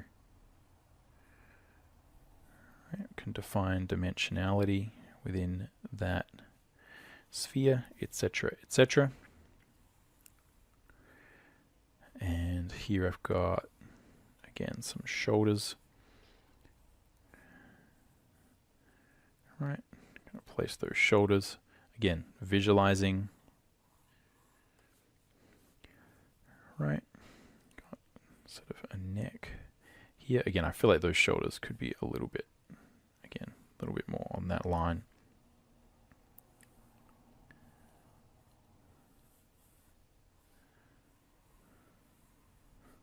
Now, you can either rough in or guesstimate, make things a little bit bigger, a little bit smaller. If you run into trouble there or consistently run into trouble, again, one of the things that I'm facing is, as I often see with these drawing demos, that I'm looking at this paper from a little bit of an angle. I'm also meant to be looking up at it from the drawing, so it's going to be hard for me to gauge how big that head actually needs to be. But when I rough it in, again, the things that will help me to visualize that are, again, thinking about where that center line is, right? So it's almost like we're sort of, you know, got the sphere, right? We're sort of chopping half of it off, and then we got this, right? And there'll be like eyes here. So I'm sort of trying to think about where that is under there. That will sort of help. And again, this is just construction drawing. So you know, if you're practicing these things, go crazy with it. Draw the lines, make it messy. It's you know, it's really worthwhile going pretty rough, you know, as rough as you need. But again, you know, might need to make that head a little bit bigger or smaller. Again, don't feel like when you're doing these exercises that you need to get the ruler out for everything. Part of this is training your intuition and your ability to just kind of wing it and see how you go. So don't freak out if, you know, you're like, oh, I need to make the head a little bit bigger, a little bit smaller. If it's really important and it's a really, really highly detailed illustration, then, you know, you might measure it out a little bit more. But most of the time with the mannequin, what we're after is lining things up. The things that will make the drawing really sort of awful are if, you know, the arms aren't lined up properly. You know, if the eyes don't sort of line up, right? If I don't, you know, if one eye's, you know, up here and the other eye's down there or something silly, those are the things that are going to make the difference. It's easy to kind of make the head overall a little bit bigger, overall a little bit smaller. Make sure it fits the character you want. If you're drawing a manga character, obviously a head might be a little bit bigger, eyes are going to be a little bit bigger, right? Might be some sort of crazy hair or something like that on the figure. Who knows? Again, most of this is just get stuff in the right spot and then know the grid that you've got to line everything up on. But the good thing about proportion this way is that, you know, I don't even have to start drawing the legs because I sort of know where they're going to go. Right? I have a good understanding and a good ability to guesstimate you know, where that line is, so I kind of know where those legs are going to go, right? I've got a pretty good pretty good indication. Again, that's the heel of the foot. This is the ball of the foot. So we can't see it. This one's foreshortened, right, coming at us. Again, that's, you know, its own little drawing problem that can be quite challenging to solve. But at its core is just, you know, going through things logically and kind of thinking about what you see when you're looking at a foot from front on. But as I said, I can either draw the legs or I could draw the hands, because I know where everything is going to end up. We know what's going to happen. Now, I think probably, again, that's kind of where the bottom of that rib cage is meant to go, right? So the bottom of the rib cage is meant to be probably a little bit lower. Right, navel is sort of going to be about there, and that means probably I've drawn these shoulders a little bit narrow based on sort of, I think we're drawing sort of like a male figure. All right, so just going to sort of guesstimate where that is going to go, and we're going to line it up. And again, doing those things is totally fine. A lot of it is just recognizing the proportion. You know, you go through it, and then just, you know, I realize, oh, that's right, you know, that torso, right, sort of comes down and you know, hits the bottom of that proportion, right? So we sort of got 1 proportion, 2 proportion, 3 proportions, 4 proportions. And here, it's 1, 2, 3, 4. So I just drew this a little bit small initially. Again, not a problem, because we can go in and adjust it. And that probably means visually this head is going to want to look a little bit bigger. But that's all we need to do. I know that the shoulders are going to be there. Again, I know that the forearms are sort of going to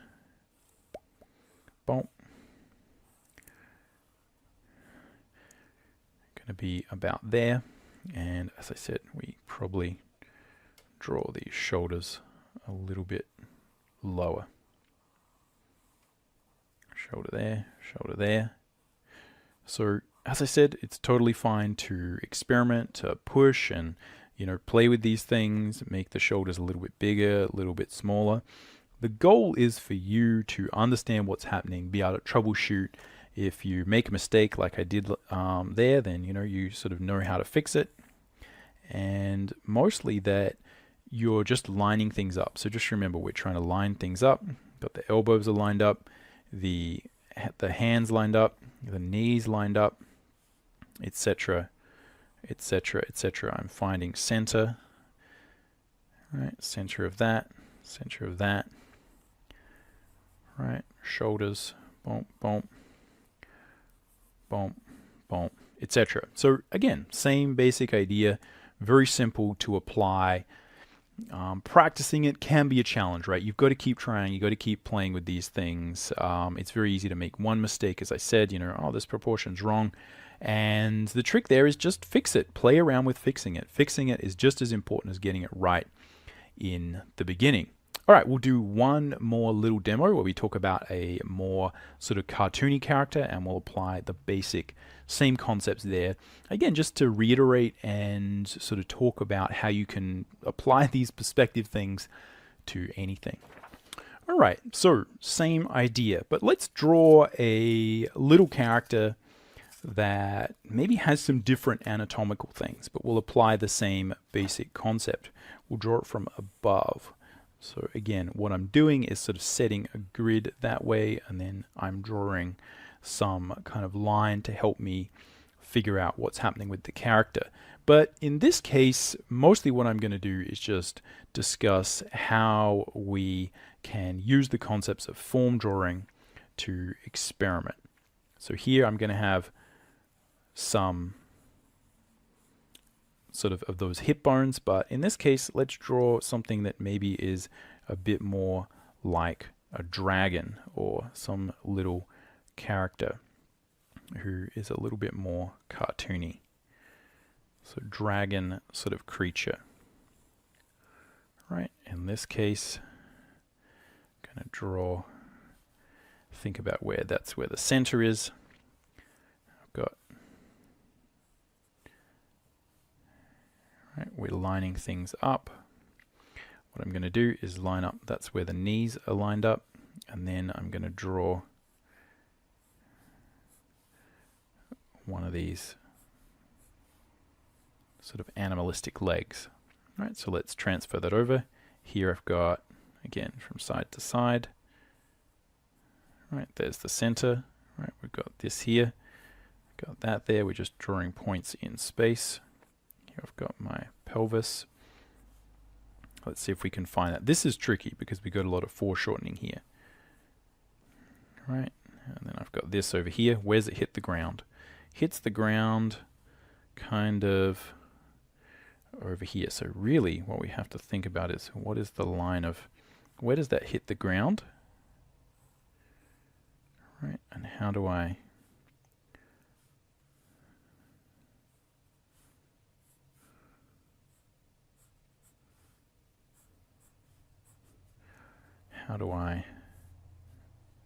get that leg to sit there, right? So again, if we were to look at this from above, if I draw this line from here, right, here we've got sort of the pelvis, and what we're doing is drawing legs out, boom, out here, and then it goes back, but that is kind of underneath. Right, so we're finding that point of this. Look at it from the side, it's going dunk, dunk, dunk, dunk, and we're finding these points, and then it goes down, and we don't really see that, right, and then it comes out, right, and we sort of barely see that. So this is where, again, some of that perspective will come in handy. So now I'm going to draw our rib cage, and I think this is going to attach a little bit forward, so I still want to think about where that center line is going to be, but I'm going to transfer that over there. And so now what we're trying to do is find, again, like we'll have an arm here and an arm here, and we've got the spine wrapping around here. All right, we'll have a head, bump, bump, and let's put some arms down here. So I'm just going to transfer that arm right over here. Let's have some big chunky hands. Right, so we've got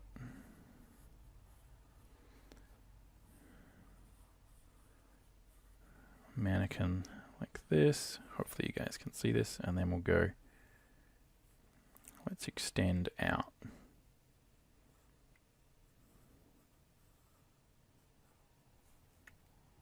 Right.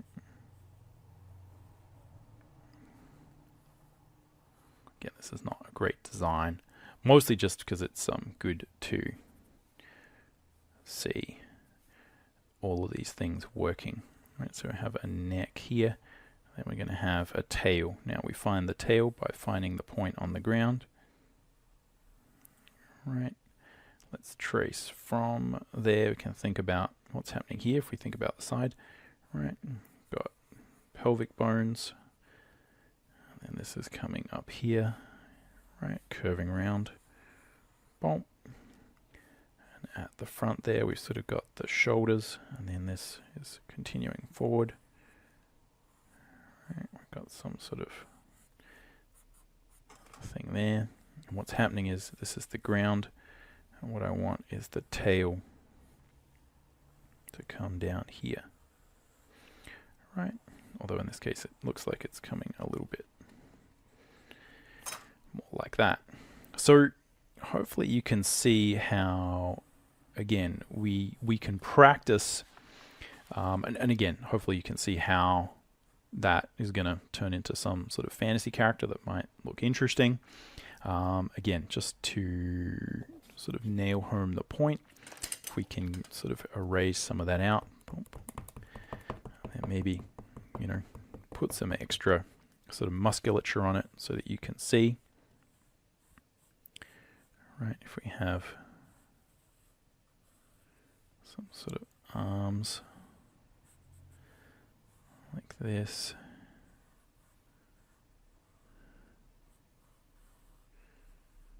right, leg,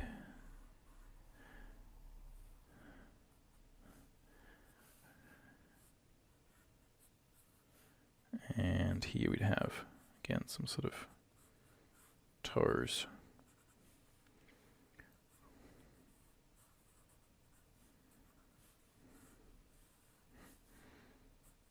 So yeah, again, hopefully you see that we could build that up if we wanted. And to me, this is the sort of stuff that I was, more interested in doing as, characters that weren't, typical humans. But the point is that just practicing these things, stepping through the basics, doing your simple division of space will really help. If you can do this right, if you can practice this and just keep going, break out the ruler if you need to do it. If you're finding things are going wonky, as I said, go back, check your fundamental perspective knowledge, make sure that you're being accurate. A lot of the time, these things are sort of going pear-shaped because, as I said, we're trying to do a little bit too much of this extreme perspective. You're trying to do too much. Stick with something that's almost like an isometric perspective. Isometric perspective is where, again, the lines don't really go back to a vanishing point. They're just kind of parallel to each other. That will teach you the fundamentals of how to control these grids that underline the figure and the structure. Once you do that, then you can start to build out more interesting characters. You can start to play with, again, much, much more extreme views, much more extreme angles. You could try something that is super distorted, right, where we're seeing like massive amounts of distortion there. Again, you ratchet up the difficulty bit at a time, do a little bit of this, and again, there's like levels to the degree to where you're studying. These are still abstract studies. Do a few of these things and then just go draw your normal stuff for fun, right? That's what's important. The idea is important. Having fun while you're drawing is important. If you find that these are tricky, as I said, go back and just, try and get your ability to draw cubes or some basic things as solid as that can be, because then you find that there's follow-on. There's a flow to how these things support each other. But yeah, hopefully that has been interesting. Let me know in the comments. This is a little bit more of a technical one, which I do sort of apologize for.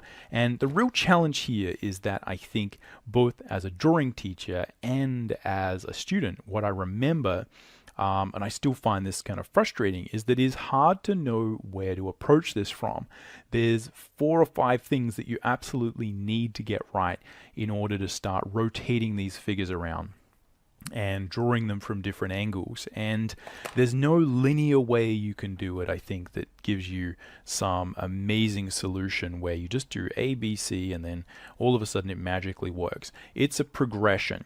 Again, as I say, people can get really good at drawing cubes, and then they, can't transfer those skills to their more interesting, fun drawings.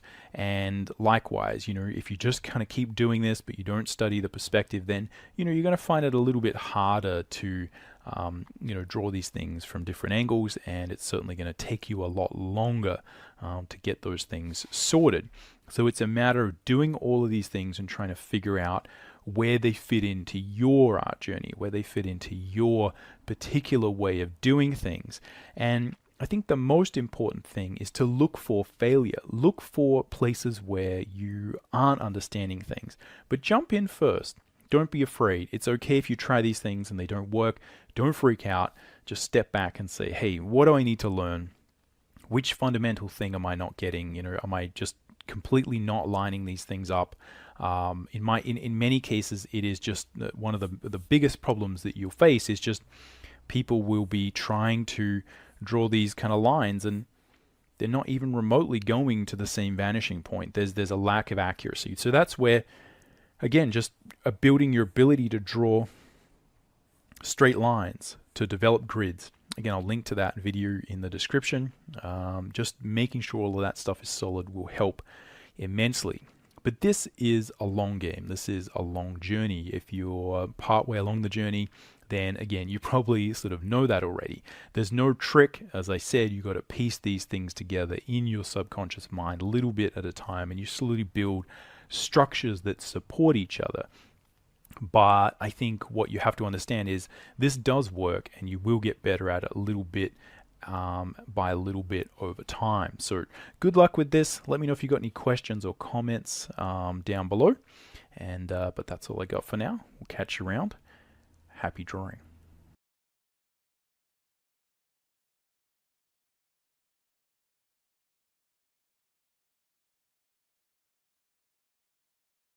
Well, coming up to today's show, as I said, we've got all the greatest hits of... The greatest hits? No, you see... No, that is what you said. Now, I was going to say that there'll be no swearing on today's show. There was a lot... No, there's going to be none at all. No profanity or filth or anything like that on today's show. What? There was too much last week, and it's got to be stopped, seriously. What, the boss, was it? Is he really nobbling you? No, higher authority than him. Really? Yeah. What, the radio authority? No. They've been on to you? I'll tell you, the reason is because you were just pushing it last night. I'm not surprised at it. It was my mum. I got to stop swearing. Well, it was her birthday, and I phoned her in the week, and she launched straight into it. I was well, listen to this. You taped your mum? Yeah, listen. Yep. Happy birthday. Oh, do you know you don't have to go far on your radio, don't you? What? Your language, my son. What? Well, arse and piss and C-T. I didn't say it. Yeah, no, it's all bleeps out. It's all electronically cleaned up. No. You take it steady. I didn't bring you up that way. Yeah, well, I got it from you. You used to F and C all over the place when I was little. No, I didn't. Well, you used to come in with a bottle of gin in one hand and a cigar in the other. You lying git. Yeah, no. Yeah. From a bingo, right? You used to come in with a vicar. Yeah. Nicky's sherry. You used to come in, effing and blinding. You know, I'm 5 years old. How am I meant to be? You lying toad. You lying toad. How old are you? 73. 73. And I used to correct you in every way you spoke. Yeah. You didn't learn a lot. You got a real old Berkshire accent. Well, yeah, I wonder where that came from. And that other bloke, tell him your handle is Ricky. Why? What's the matter? And it's not Gervais, it's Gervais. So correct him when he's on the radio. Yeah. Your handle is Ricky. Yeah. Do you want to give him a message? Because I'm taping this. Oh, you ain't. Yeah. He said, do you want to give him a message? Because I'm taping it. Faith No More from Out of Nowhere on XFM 104.9. Well. Yeah. Yeah. Pathetic. What? Gervais? Oh, it's got to be Ricky Gervais. My mummy says it's got to be Ricky Gervais. You don't want to get on the wrong side of her. Don't call me Gervais anymore. It's Ricky Gervais. Honestly, you don't want to wind her up. What's all that nonsense about handle? Your handle is Ricky Gervais. What handle? What's she talking She about? was into CB, wasn't she? What? Yeah. She was not younger then. She was about 60. Right. When it was at its peak, and she used to go around, you know, things like that. I'm in the land of the brain bottles. I'll be at eyeball, pregnant roller skate, all that sort of stuff. I don't know what she was talking about. I'm in the pub, right? She used to have a gang. Your mum? Yeah. Used to have, they're called the backyardies. They used to come out and, you know, be in the garden. Right. You know, doing a bit of gardening and sort of like crazy paving. Hey, help me with that rockery, Lil Chill. That was her name. Chill. Yeah, it was next door. Her name was Lil, and she married Mr. Chill, so she was Lil Chill. Yeah, honestly, you don't want to wind her up. We've got an ad break, then Radiohead, and then the second half of the call. You know why I'm scared of her after this. XFM. Yeah, I was funny, right, because I was in Crowley's show earlier. Gary Crowley. Have you heard of Gary Crowley?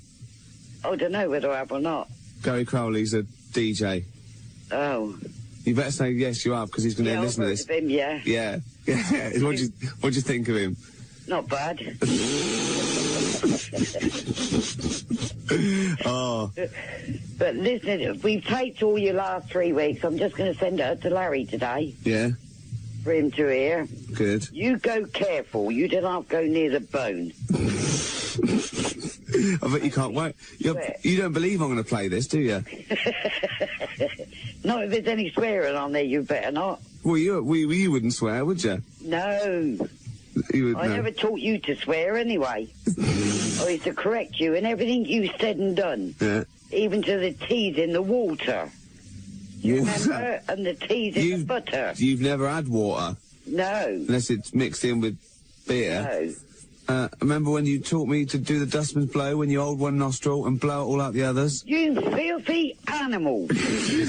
You taught me that. I did not. You used to come in and you used to, if I was naughty, you used to gob at me. Ian, I'm talking filthy. You know I couldn't do that because things like that makes me sick anyway. Yeah, I can't wait to play this on Sunday. No, and I won't wait to get up there and get you. Do us an ident. Say, Ricky Gervais is my son on XFM. Ricky Gervais is my son on XFM. 104.9. 104.9? Yeah. That's it. I think that's a nice Berkshire accent. Yeah. Yeah. Right, okay then, 73. Yeah, don't tell everybody. They all want to join in. Yeah. Alright then. Well, I'll, Right. 73. And you go careful what you're saying. Alright then. Right. See you later. Cheerio. Bye. So, no swearing, Steve, yeah? I can't believe you're scared of your mum. I'm not scared of my mum. You're scared of your mum. And you said I was drinking last night on the show. Last time. I wasn't. No, you weren't. Well, you might not have been drinking. You were smoking. Oh, she knows I don't smoke. Well, no, she knows you don't smoke cigarettes. You don't know her, Steve. Hey, and what about the, does she know about the steroids? Hey, I mean, how do you explain that physique when you go around to see her? She just thinks I work out a lot. Well, it just seems to me, Gervais, that, no swearing on the Ricky Gervais Show. I mean, that's what's made our name. That's our bread and butter. Yeah. I mean... Butter, it is. There's 2 T's in butter. It just seems to me, Gervais, that you're compromising the show. You're compromising the show. I wouldn't compromise the show just when my mum's listening. It's Kenny Rogers. Right. Well, we got so much to get through with this show. Let me just get this. I don't quite understand. You were given a gift, and the gift was a golfing day of golf. And for my Christmas present, part of my Christmas present from Jane, a night away, 2 rooms, 2 rounds of golf, dinner for 2, right? But not with her, I noticed. Well, she doesn't play. No, she knew. No, it was a present playing golf. It was a golfing day. She doesn't play golf, so I had to choose someone to take away. It's alright. It wasn't a romantic meal. No, but that was my immediate thought. I was... yeah. Me and Carl just getting in there in the jacuzzi together. It just sounds like an excuse for Jane to have a day off from you. But you don't play golf, Jane. I know. Go. Yeah. Enjoy yourself. A bowling ball with my name on it. So chose Carl. Obviously, we went. It was a great day, wasn't it? Brilliant round of golf, absolutely brilliant. Such a beautiful place in Stoke Poges, it's like a really posh place. And are you a good golf player? Well, we'll get to that. Oh, okay. Well, he bought the shoes especially for it. Oh, brilliant. I'd love to see him in those little shoes. I know, and they were no good because they were metal spikes. We had to change them. He was annoyed straight away. He spent over £22 on these golf shoes. We hired a buggy. That was brilliant fun. I was bombing along, wasn't I? I don't drive, but it was great on that buggy. Well, you've been on a buggy with me and you were a bit scared. Yeah. What? I nearly killed us once. I was just taking banks and things, but you don't see sort of bunkers, and he'd scream, go, stop! And he'd put his foot down on the brake, and then I reversed. At one point he sort of did a handbrake turn next to the lake, and then we had to reverse, right? And you just flick a switch and put your foot down. He did that without looking. I looked behind, there's a big oak tree there. He screams, watch the tree, right? So, Dukes of Hazzard. I kept jumping in and leaving him behind because I had to go to my ball. Anyway, so the first shot, I got on my driver. I honestly did one of the best shots I've ever done. It went straight down. It was great. I thought, phew, got away with that because it's always the first one because it's a clubhouse and you want to look good. Yeah. So. He's up, right? And I've been saying, buy some balls. He just got 6 balls. I was going, what if you lose me? I want these 6 balls, right? He tees up, right? Whacks it. It goes miles, like, right angles, straight into these, the woods, right? He turns around, he goes, go and buy some more balls. So I'm laughing, because it's, like, impolite to laugh, but he broke the ice for me, and I was falling around, and then his second shot, I go, you're off for 3 now. If you take another shot, he went, oh, right. So it's his 3rd shot, he puts the ball down. He hits the ground before it and misses the ball altogether. And I was on my back, wasn't I? Unbelievable. literally rolling about on his back. And we were terrible. I went round 107, he went round in like 119 or something. Sure. It was just rubbish. How long did it take? 5 hours. Of course. And there was no one around, luckily. But it was fantastic. So then we go and have our meal. What annoys me, I said, right, I'll go for a run. He went, I'll have a bath. I said, I'll see you at 7:45. At 7:55, I have to call him. He's not ready, so he's let me down there. I can't stand lateness or laziness. lateness. Yeah, and he's let me down. Do you know his excuse? He fell asleep in the bath because there was no light bulb. There's no light bulb in the bathroom. So instantly he fell asleep. And he was late. No, do you know what I mean though, Steve? If you're sort of, like, nice and warm and what have you. I was tired anyway, I've been stressed out for 4.5 hours, right? My life flashed in front of me a few times in that buggy. So it's all sort of wears you down a bit. I thought, right, I've got a headache. You're going for your run. I'm gonna have a bath. I walk in, put the light on, for some reason it didn't come on, but I thought, it's alright, I'll just, you know, doesn't matter, you can have a bath in the dark. It's summer, so it's light anyway. Well, there's no windows in the bathroom, so, yeah. So you were in the darkness? So I'm in the darkness. I nod off because I'm shattered. He calls up, asking me. So I said, well, I won't, you know, it doesn't normally take that long for me because, you know, I haven't got, like, long hair, I've got a dryer and Sure. I can sort of one wipe. Yeah, he's already 10 minutes late though when I called. Well, 10 minutes. 10 wow, minutes. Lateness is lateness, next. Doesn't matter, dinner wasn't until 7:15, so we had like another 20 minutes anyway, so it doesn't really matter. Yeah, but we said 7:45. So he's calling up, hurry up, so I said, yeah, alright, so I get out, and drying like my tackle and what have you, calls back again 30 seconds later. You know. No, I don't, No? you know, I You don't like you're that. not gonna do that, no. You better wipe. 30 seconds later, come on! So I end up going downstairs to the meal area. Naked. With a wet shirt on and wet socks. I've got headache as it is. Meant to be a relaxing weekend. But anyway, so we have our meal, which is really nice. And then we're sitting in the bar, I'm having a cigar by the fire. Yeah. Like, we're having a rather nice, Pinot Grigio. Yeah. He's there going, I've got a headache. Is this 1955 you live in? It's so right. And we are knackered because you know he's not used to work. I've seen him moaning, falling asleep. He's not used to it at all. And you've been on your feet for over half an hour. Yeah, right. So yeah, we didn't even walk around the golf course. We had a buggy. Yeah. Wasn't even exercise. So we get onto conversations. He's talking about. He's asking me stuff about evolution.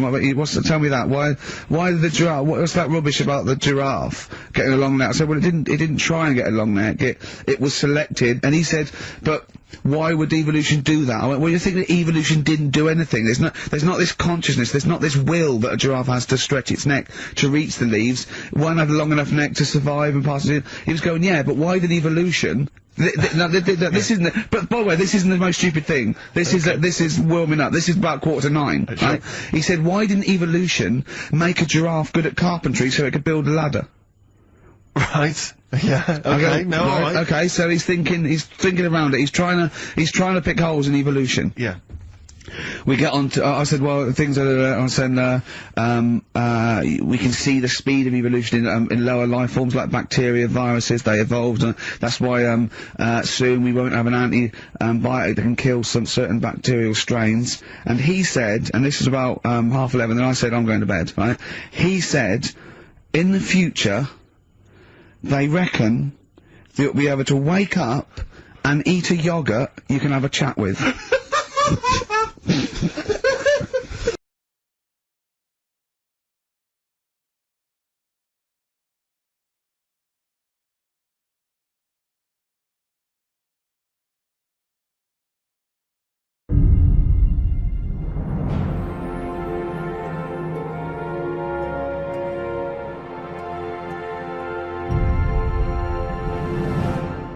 Hello, and welcome to Learn English with Ricky Gervais.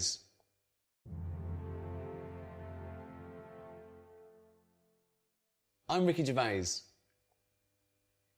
With me, Karl Pilkington. All right.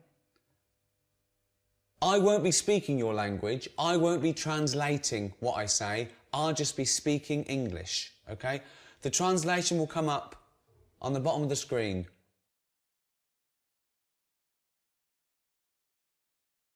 This is my friend, Karl Pilkington. He is bold. He is bold. He has no hair. Karl Pilkington has no hair. Yeah, I know, they can see I've got no hair. No, I know. Well, what do they need to know that for? If they learn a language, Yeah. a bald head isn't that important. Teach them how to ask for bread or milk. We'll get to that, but this is about sort of friendship and family, you know. So it's all useful. There's so many words, you know, they might as well start somewhere. There's too many words. There's a lot of words. Lot of words.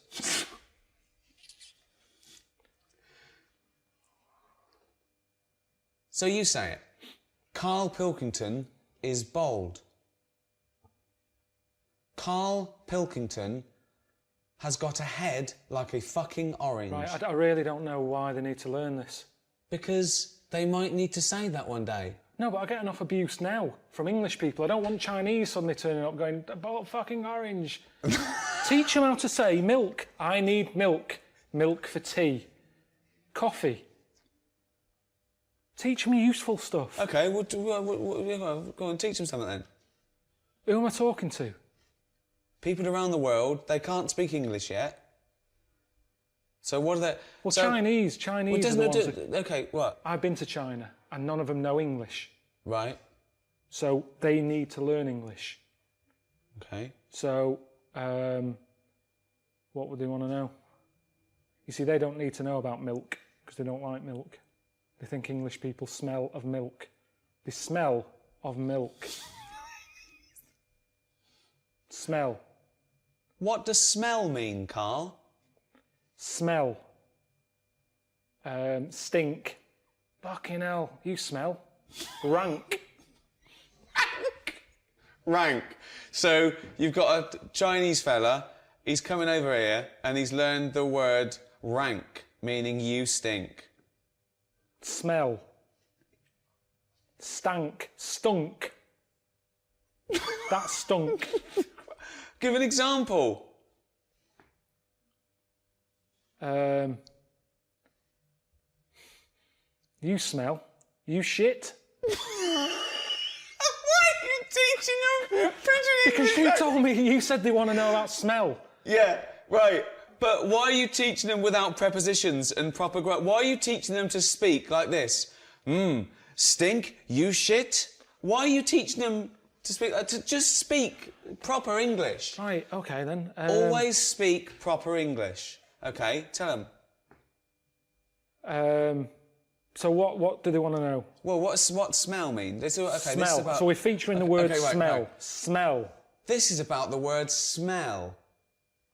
Right, when something smells, they know what it means. It's when something stinks, when it's off. It doesn't always mean that, because it's also a verb. All right, a nice smell. It's also a verb to smell.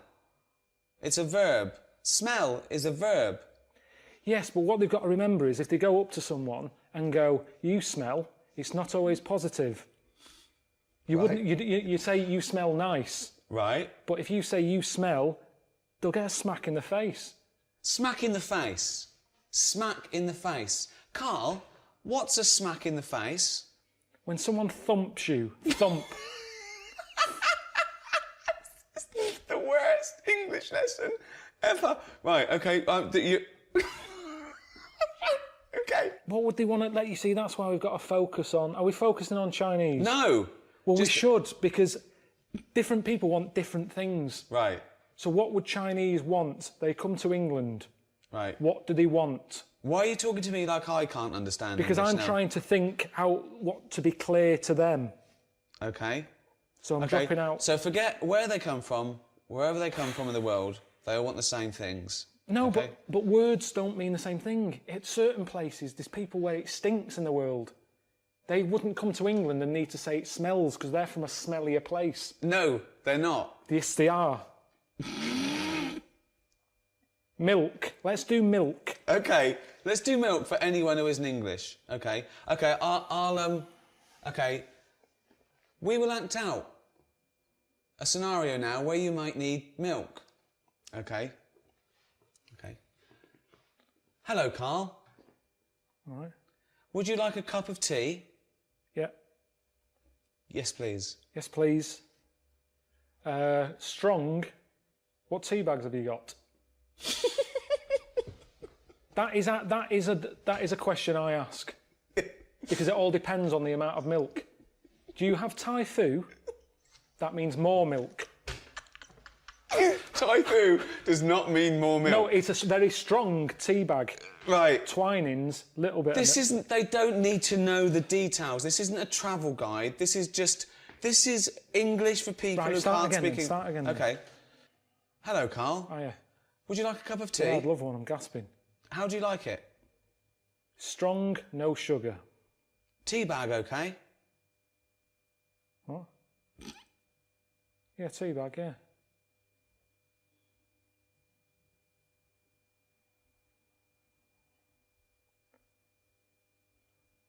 Right, that should be all right. Would you like some milk? Just a drop. A drop, not much. Would you like semi-skimmed milk? Yeah. Semi-skimmed milk. Whoa.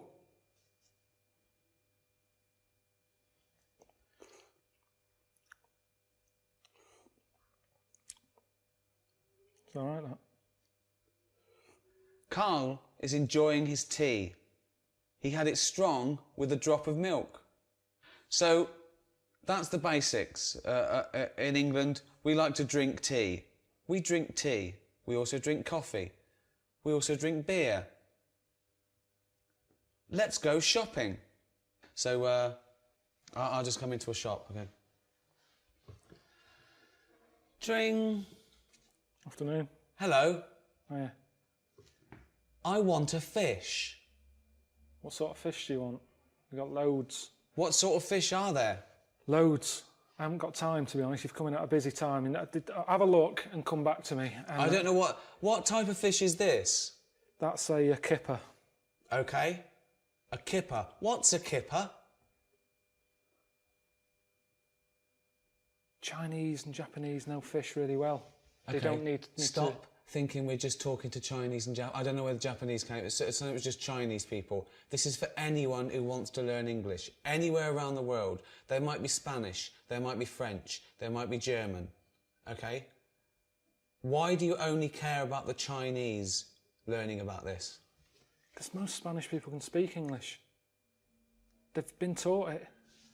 But all right, kipper. Okay. It's a fish. It's sort of a fishy sort of fish. There's some fish that's more meaty. Tuna. What sort of thing are you after today? Is this for you or for someone else? This is for me. I'd like to buy a fish, please. Right, but surely you know what kipper is. Look at it. Look at the fish. Here it's called kipper. Where are you from? I don't speak English. I'd just wrap any old shit up and give it... You'll like this. Tenner. Rip you off. Because I'm busy, and that's what happens in this country. That's what they want to be careful of if they're watching this. If you come into England, don't be ripped off, rip off, conned, taken advantage of. Done up like a kipper. Done up like a kipper. Look at this foreigner. I done him up like a kipper. This is when English gets complicated, because kipper... A lot of English words can mean many things. Where?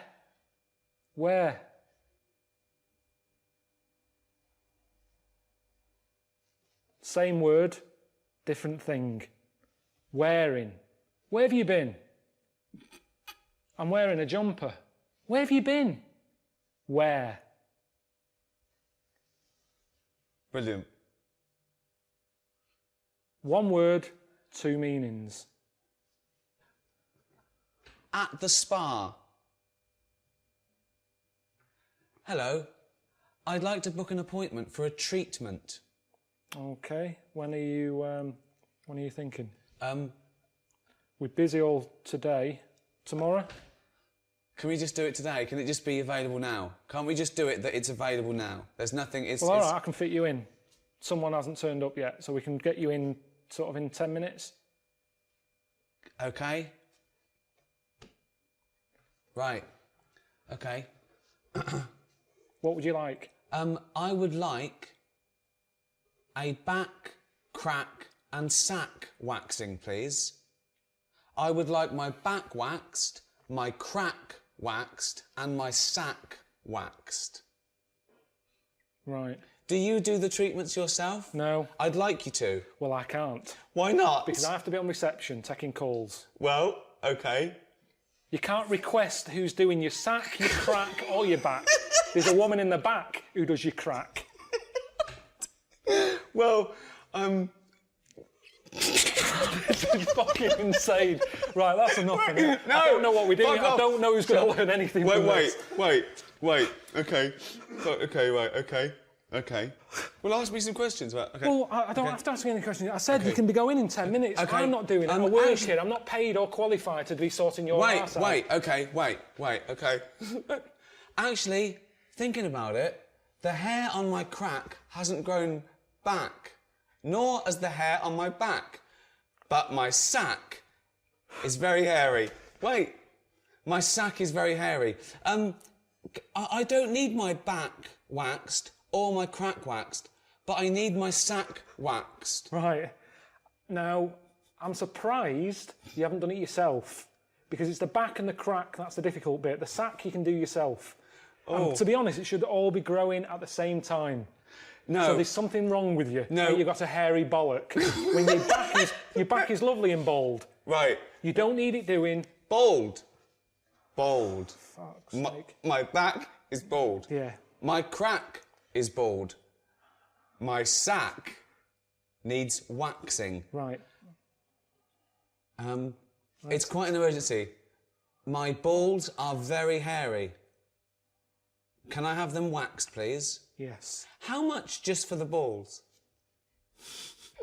£15 for £15 two, for the both. For two. Okay, Yes. that's good. So £7.50 each. It's £7.50. Yeah, but we don't split it. That's the price. Yes. You can't have one done. No, it's I have £15. I have two balls.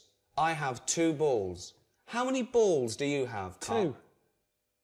Carl has 2 balls. Are your balls hairy? Average. Okay. Which is strange because Carl's balls are hairy, but he is bald on his head. His head looks like a ball. His head looks like a bald testicle. Carl has a head like a bald testicle, but his testicles aren't bald. Okay. How long will it take to wax my balls? 10 minutes. 10 minutes. Okay. So it's £15 and 10 minutes. Can you do it? Can you do it now, please? No, I won't be doing it. You'll Why? be meeting Leslie in the back room. I don't really. I'm a little bit shy. I know you. Could you? You don't know me. You've just turned up. Could you wax my balls? No, I'm not waxing your balls. Bollocks. Scrotum. What else is there? Testi. If you're having one done.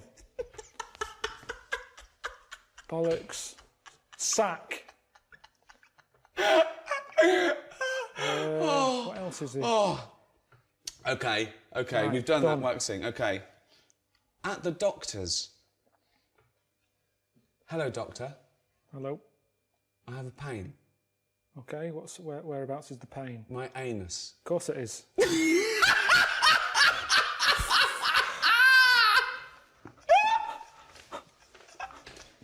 None of this is worth learning in a language. You go home. If you're ill, go home. No, if a foreign fella is in this country He can go to the doctors and use our NHS system if he had an achy arse. He'd get on the first flight home. Why aren't you going travelling? You're here as a tourist. Yes. Yeah? Right, well, see London. Instead of worrying about your hairy bollocks, see the London Eye. The London Eye. Tower of London.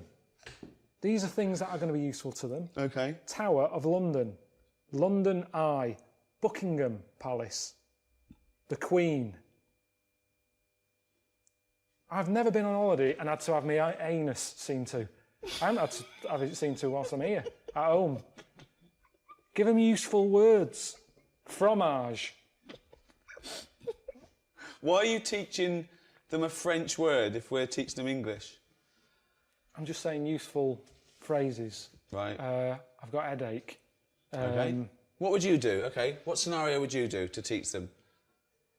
Who are Carl you? will now teach you a useful scenario. Yeah, who are you? Anyone you want me to be. What do you want to do?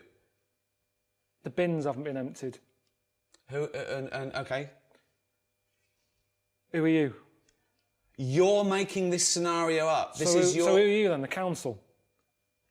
It's up to you. Right, you're my neighbour. Okay. Why do you keep putting bins out? The bin men doesn't come till Thursday. You keep putting bins out. I'm sorry, Carl. I'm very sorry. I've had a bit of trouble. I woke up this morning and it's the worst it's ever been. I've got distended. I've got a prolapse rectum and I've distended.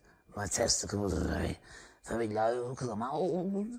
I'm lactating. Yeah, all right. Listen, can you just put the bins out on a Thursday? I can't put my balls are so low because I'm an old man. But can you put the bins out on a Thursday? The bin men doesn't come till a Thursday. It's Tuesday. You're putting bins out too early. There's foxes getting at them. There's shit all over the place. There's dirty underpants you keep putting in the bin. I've told you, it attracts foxes. Stop putting the fucking bins out two fucking days early when they've got to sit there and it attracts you. I'm trying to sell me flats. These dirty, shitty undies all over the fucking pavement. This has happened to you, hasn't it? Yeah, it has, yeah. Did it really? Yeah, it has. What did you do? They don't give a shit. They don't give a shit.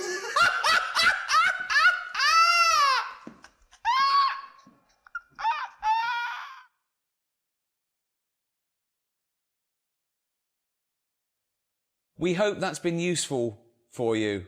So when you visit England, you can talk just like an Englishman. Thank you for learning English with Ricky Gervais and Karl Pilkington. See ya. See ya.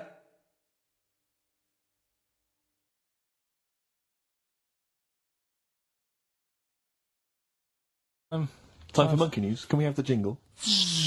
Oh, chimpanzee that monkey news. I love the jingle. Right, well... Can we play that jingle once more? Yeah. Let me cue it up. So, chimpanzee that monkey news. Oh, it's brilliant. Got a lot to live up to now. I'll be honest with you, often that jingle is more fun than the monkey news. Wow. Yeah. So you've got to excel yourself this week. Well, it's there's been a lot going on. In the monkey world? Yeah, I was looking at the Guinness Book of Records that we bought last week. What you bought? What that I bought. Yeah. Is it still wet? I was cleaning the tea off it. I was having a little read through, and there was some monkey stuff in there. There was this isn't the actual story. I'm just telling you what it's like looking up monkey news all week. It's like behind the scenes. It's like the making of monkey news, which is actually available on DVD. Exactly. It's 12 minutes unseen footage, just the making of monkey news, which is my favourite bit in a way. If you enjoy monkey news, see how it happens. See, from conception to it's all put together. yeah, go on. Yeah. What's a typical monkey news day? Well, there was some stuff about a monkey in the Guinness Book of Records. I think it had the record for asking for a cup of coffee in 23 different ways. I don't know what to say. Oh. That's good. Just to show the monkey news is getting bigger and people are covering it. Donald McIntyre, he was on BBC. Yeah. On Monday. He was on Channel 5, wasn't he? No, he hasn't moved over yet. This is something that he did for the BBC. Right. So that was pretty good. That was about well, it wasn't good. It was pretty sad, really. What? He was doing this thing. Do you know, like last week we were doing Cheap as Chimps? Yeah. And someone emailed in saying, Donald McIntyre's doing Cheap as Chimps. Really? And it was about... I bet he wasn't. I bet Donald McIntyre did not do a programme called Cheap as Chimps. They didn't use that title. No. But you could tell where they'd got the format from. Sure. You know what I mean? Sure. And it was about gorillas and how much you can get one for. But the problem was, because they're that pricey, they were sort of... I mean, I don't even want... It is depressing, if it's cool, then don't... Yeah, forget it. Yeah, it was a bit... Okay. You know I mean, could I just say, in the making of monkey news and Cheap as Chimps, not and your name is harmed. No monkey's harmed. No. Go on. All right. Well, anyway, today's story was emailed in. So you didn't even do anything towards it? So when you say I've been working on monkey news, what, you printed that out? So is the making of monkey news you checking your email? Well, Brilliant. no, I'm always looking at different options at, how much is going on. This is what makes me laugh when he says he's really busy. Yeah. I'm doing other stuff and that. I'm doing other stuff. People are sending in monkey news. Yeah. Yeah. You get an email. Is it from check it out. Reuters? Well, listen, it's from Steve. Okay. Right? Now, what it is this monkey, right? Yeah. Don't know where it was. But there's a bit before the monkey anyway, right? Jeez. Is this... No, listen. Shoot me. Right? It's a bank. There's this bank, right? Busy bank.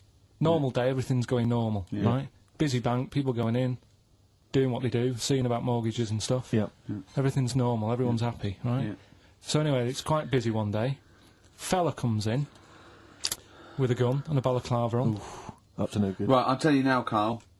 If this fella turns out to be any ape or monkey-related species, you're never doing this again. You're never... so just, if you want to finish it, it's at your own risk. But if this fella who robbed the bank turns out to be a chimpanzee, that's the end of monkey news. All right. Okay, let's hear the end. It's a lovely day in a lovely bank. Everyone's happy. Everything's normal. A man comes in the balaclava. Man comes in. Is it a man? Starts waving a gun around. Shut up, Rick. Let him finish the story. Starts waving a gun around. Yeah. Right. Up to no good. So everyone's thinking, oh God, you know, wish I didn't come in here. It's not going to be a good day. How tall is the man? Shut up. Let's hear it. Everything, you know, oh God, and he's telling everyone to get down on the floor. Yep. In what? In English? In English? Yeah. In English. So? Yeah. So everyone's panicking, everyone's getting on the floor thinking this is it, this is, you know, it's all over. Yeah. Just when you think, you know, it's all bad news. Yeah. It's all bad news. Doors swing open. Little monkey wanders in. God, it's worse. Shut up, Rick. Little monkey wanders in, right? The robber's like, what's going on here? He's telling it to get down on the floor. I don't think it was taking any notice. No, right? it was just busy asking for coffee. It runs in. I don't know if it was going to withdraw or deposit or whatever. It wanders in, right? Goes up to the robber. Where did it come from? Shut up. Will you let him finish the story and then ask questions? That's only fair. Okay. Wanders in.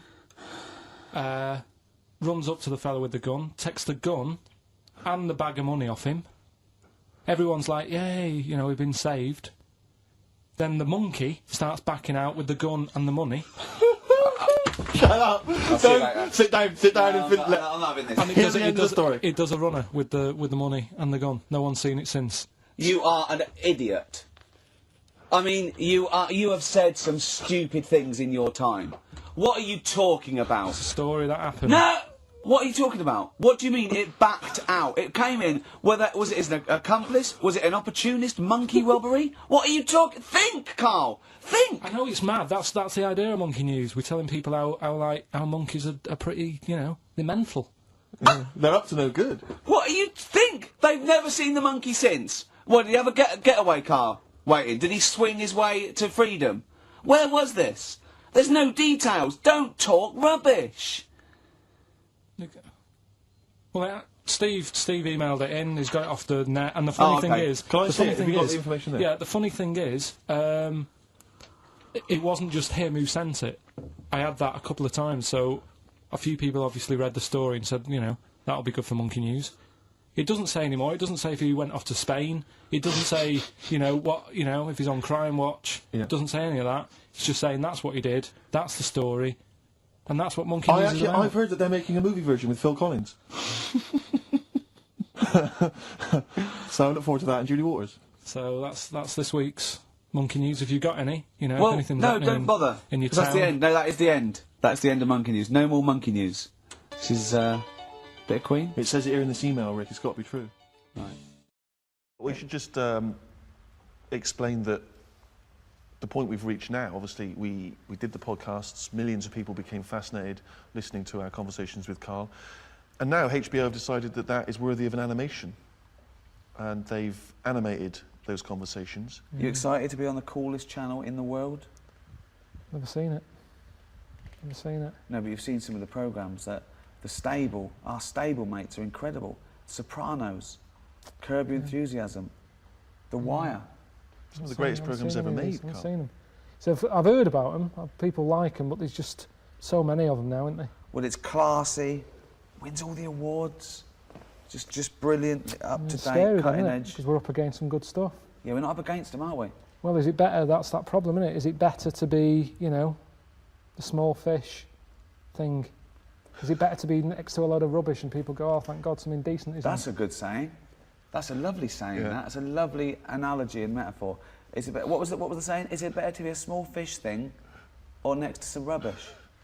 Good. Isn't that one of Obama's? I think so. Yeah. That's good. That. What was it again? You know what I mean? Go on. Well, people, it depends. No, don't say the saying. The saying's daft. That's why I didn't say it all. They say it's better to be. Well, no, they say. I didn't say. They say it's better to be a big fish in a small pond than a small fish in a big pond. Yeah. What do you think but of then, that? well, it's daft, isn't it? That's. If I was that big fish in a small pond, I'd be going up, put me in the big pond. Give me. Why would you want to be a big fish in a small pond? I don't think the pond's so small that the fish can't fit in it and it's flapping around outside. It doesn't mean that, oh, me, I can't move. It means I'm in charge here. This is good. I'm the big I am in here. In a big pond, I'm nothing. There's bigger fish than me. Isn't that better? What? Just not being noticed. It's like when you see those big sort of pools of fish swimming about, and you've got a whale that goes along, or a basking shark, and it goes right through them. Yeah. Don't knock about in that crowd. Be a loner. That basking shark couldn't be arsed chasing me. They'd go, I'm never going to catch that. He's on his own. Don't knock about with the crowd. Well, Go off on your own. Actually, it's better to be in a crowd. Definitely not. Yeah. Nah. Go alone. Be your own fish. Be alone. And the basking What's shark. that saying? There's a saying coming out of this. What's the saying then? We've got word to I'd say be a small fish in a big old ocean. Yeah? Yeah. Don't stay in a pond because you're restricted. Okay, is this all part of the saying? Are you going to... Yeah. Okay. Nothing's good about that saying. A big fish in a small pond. Well, let's face it, it's not in charge. Even the big fish in the small pond isn't in charge because it's a pond. So that means they're in someone else's garden. So they're not in charge. So it doesn't work at all. I'm going to bet. It doesn't work. It's a pond in someone else's garden. Yeah.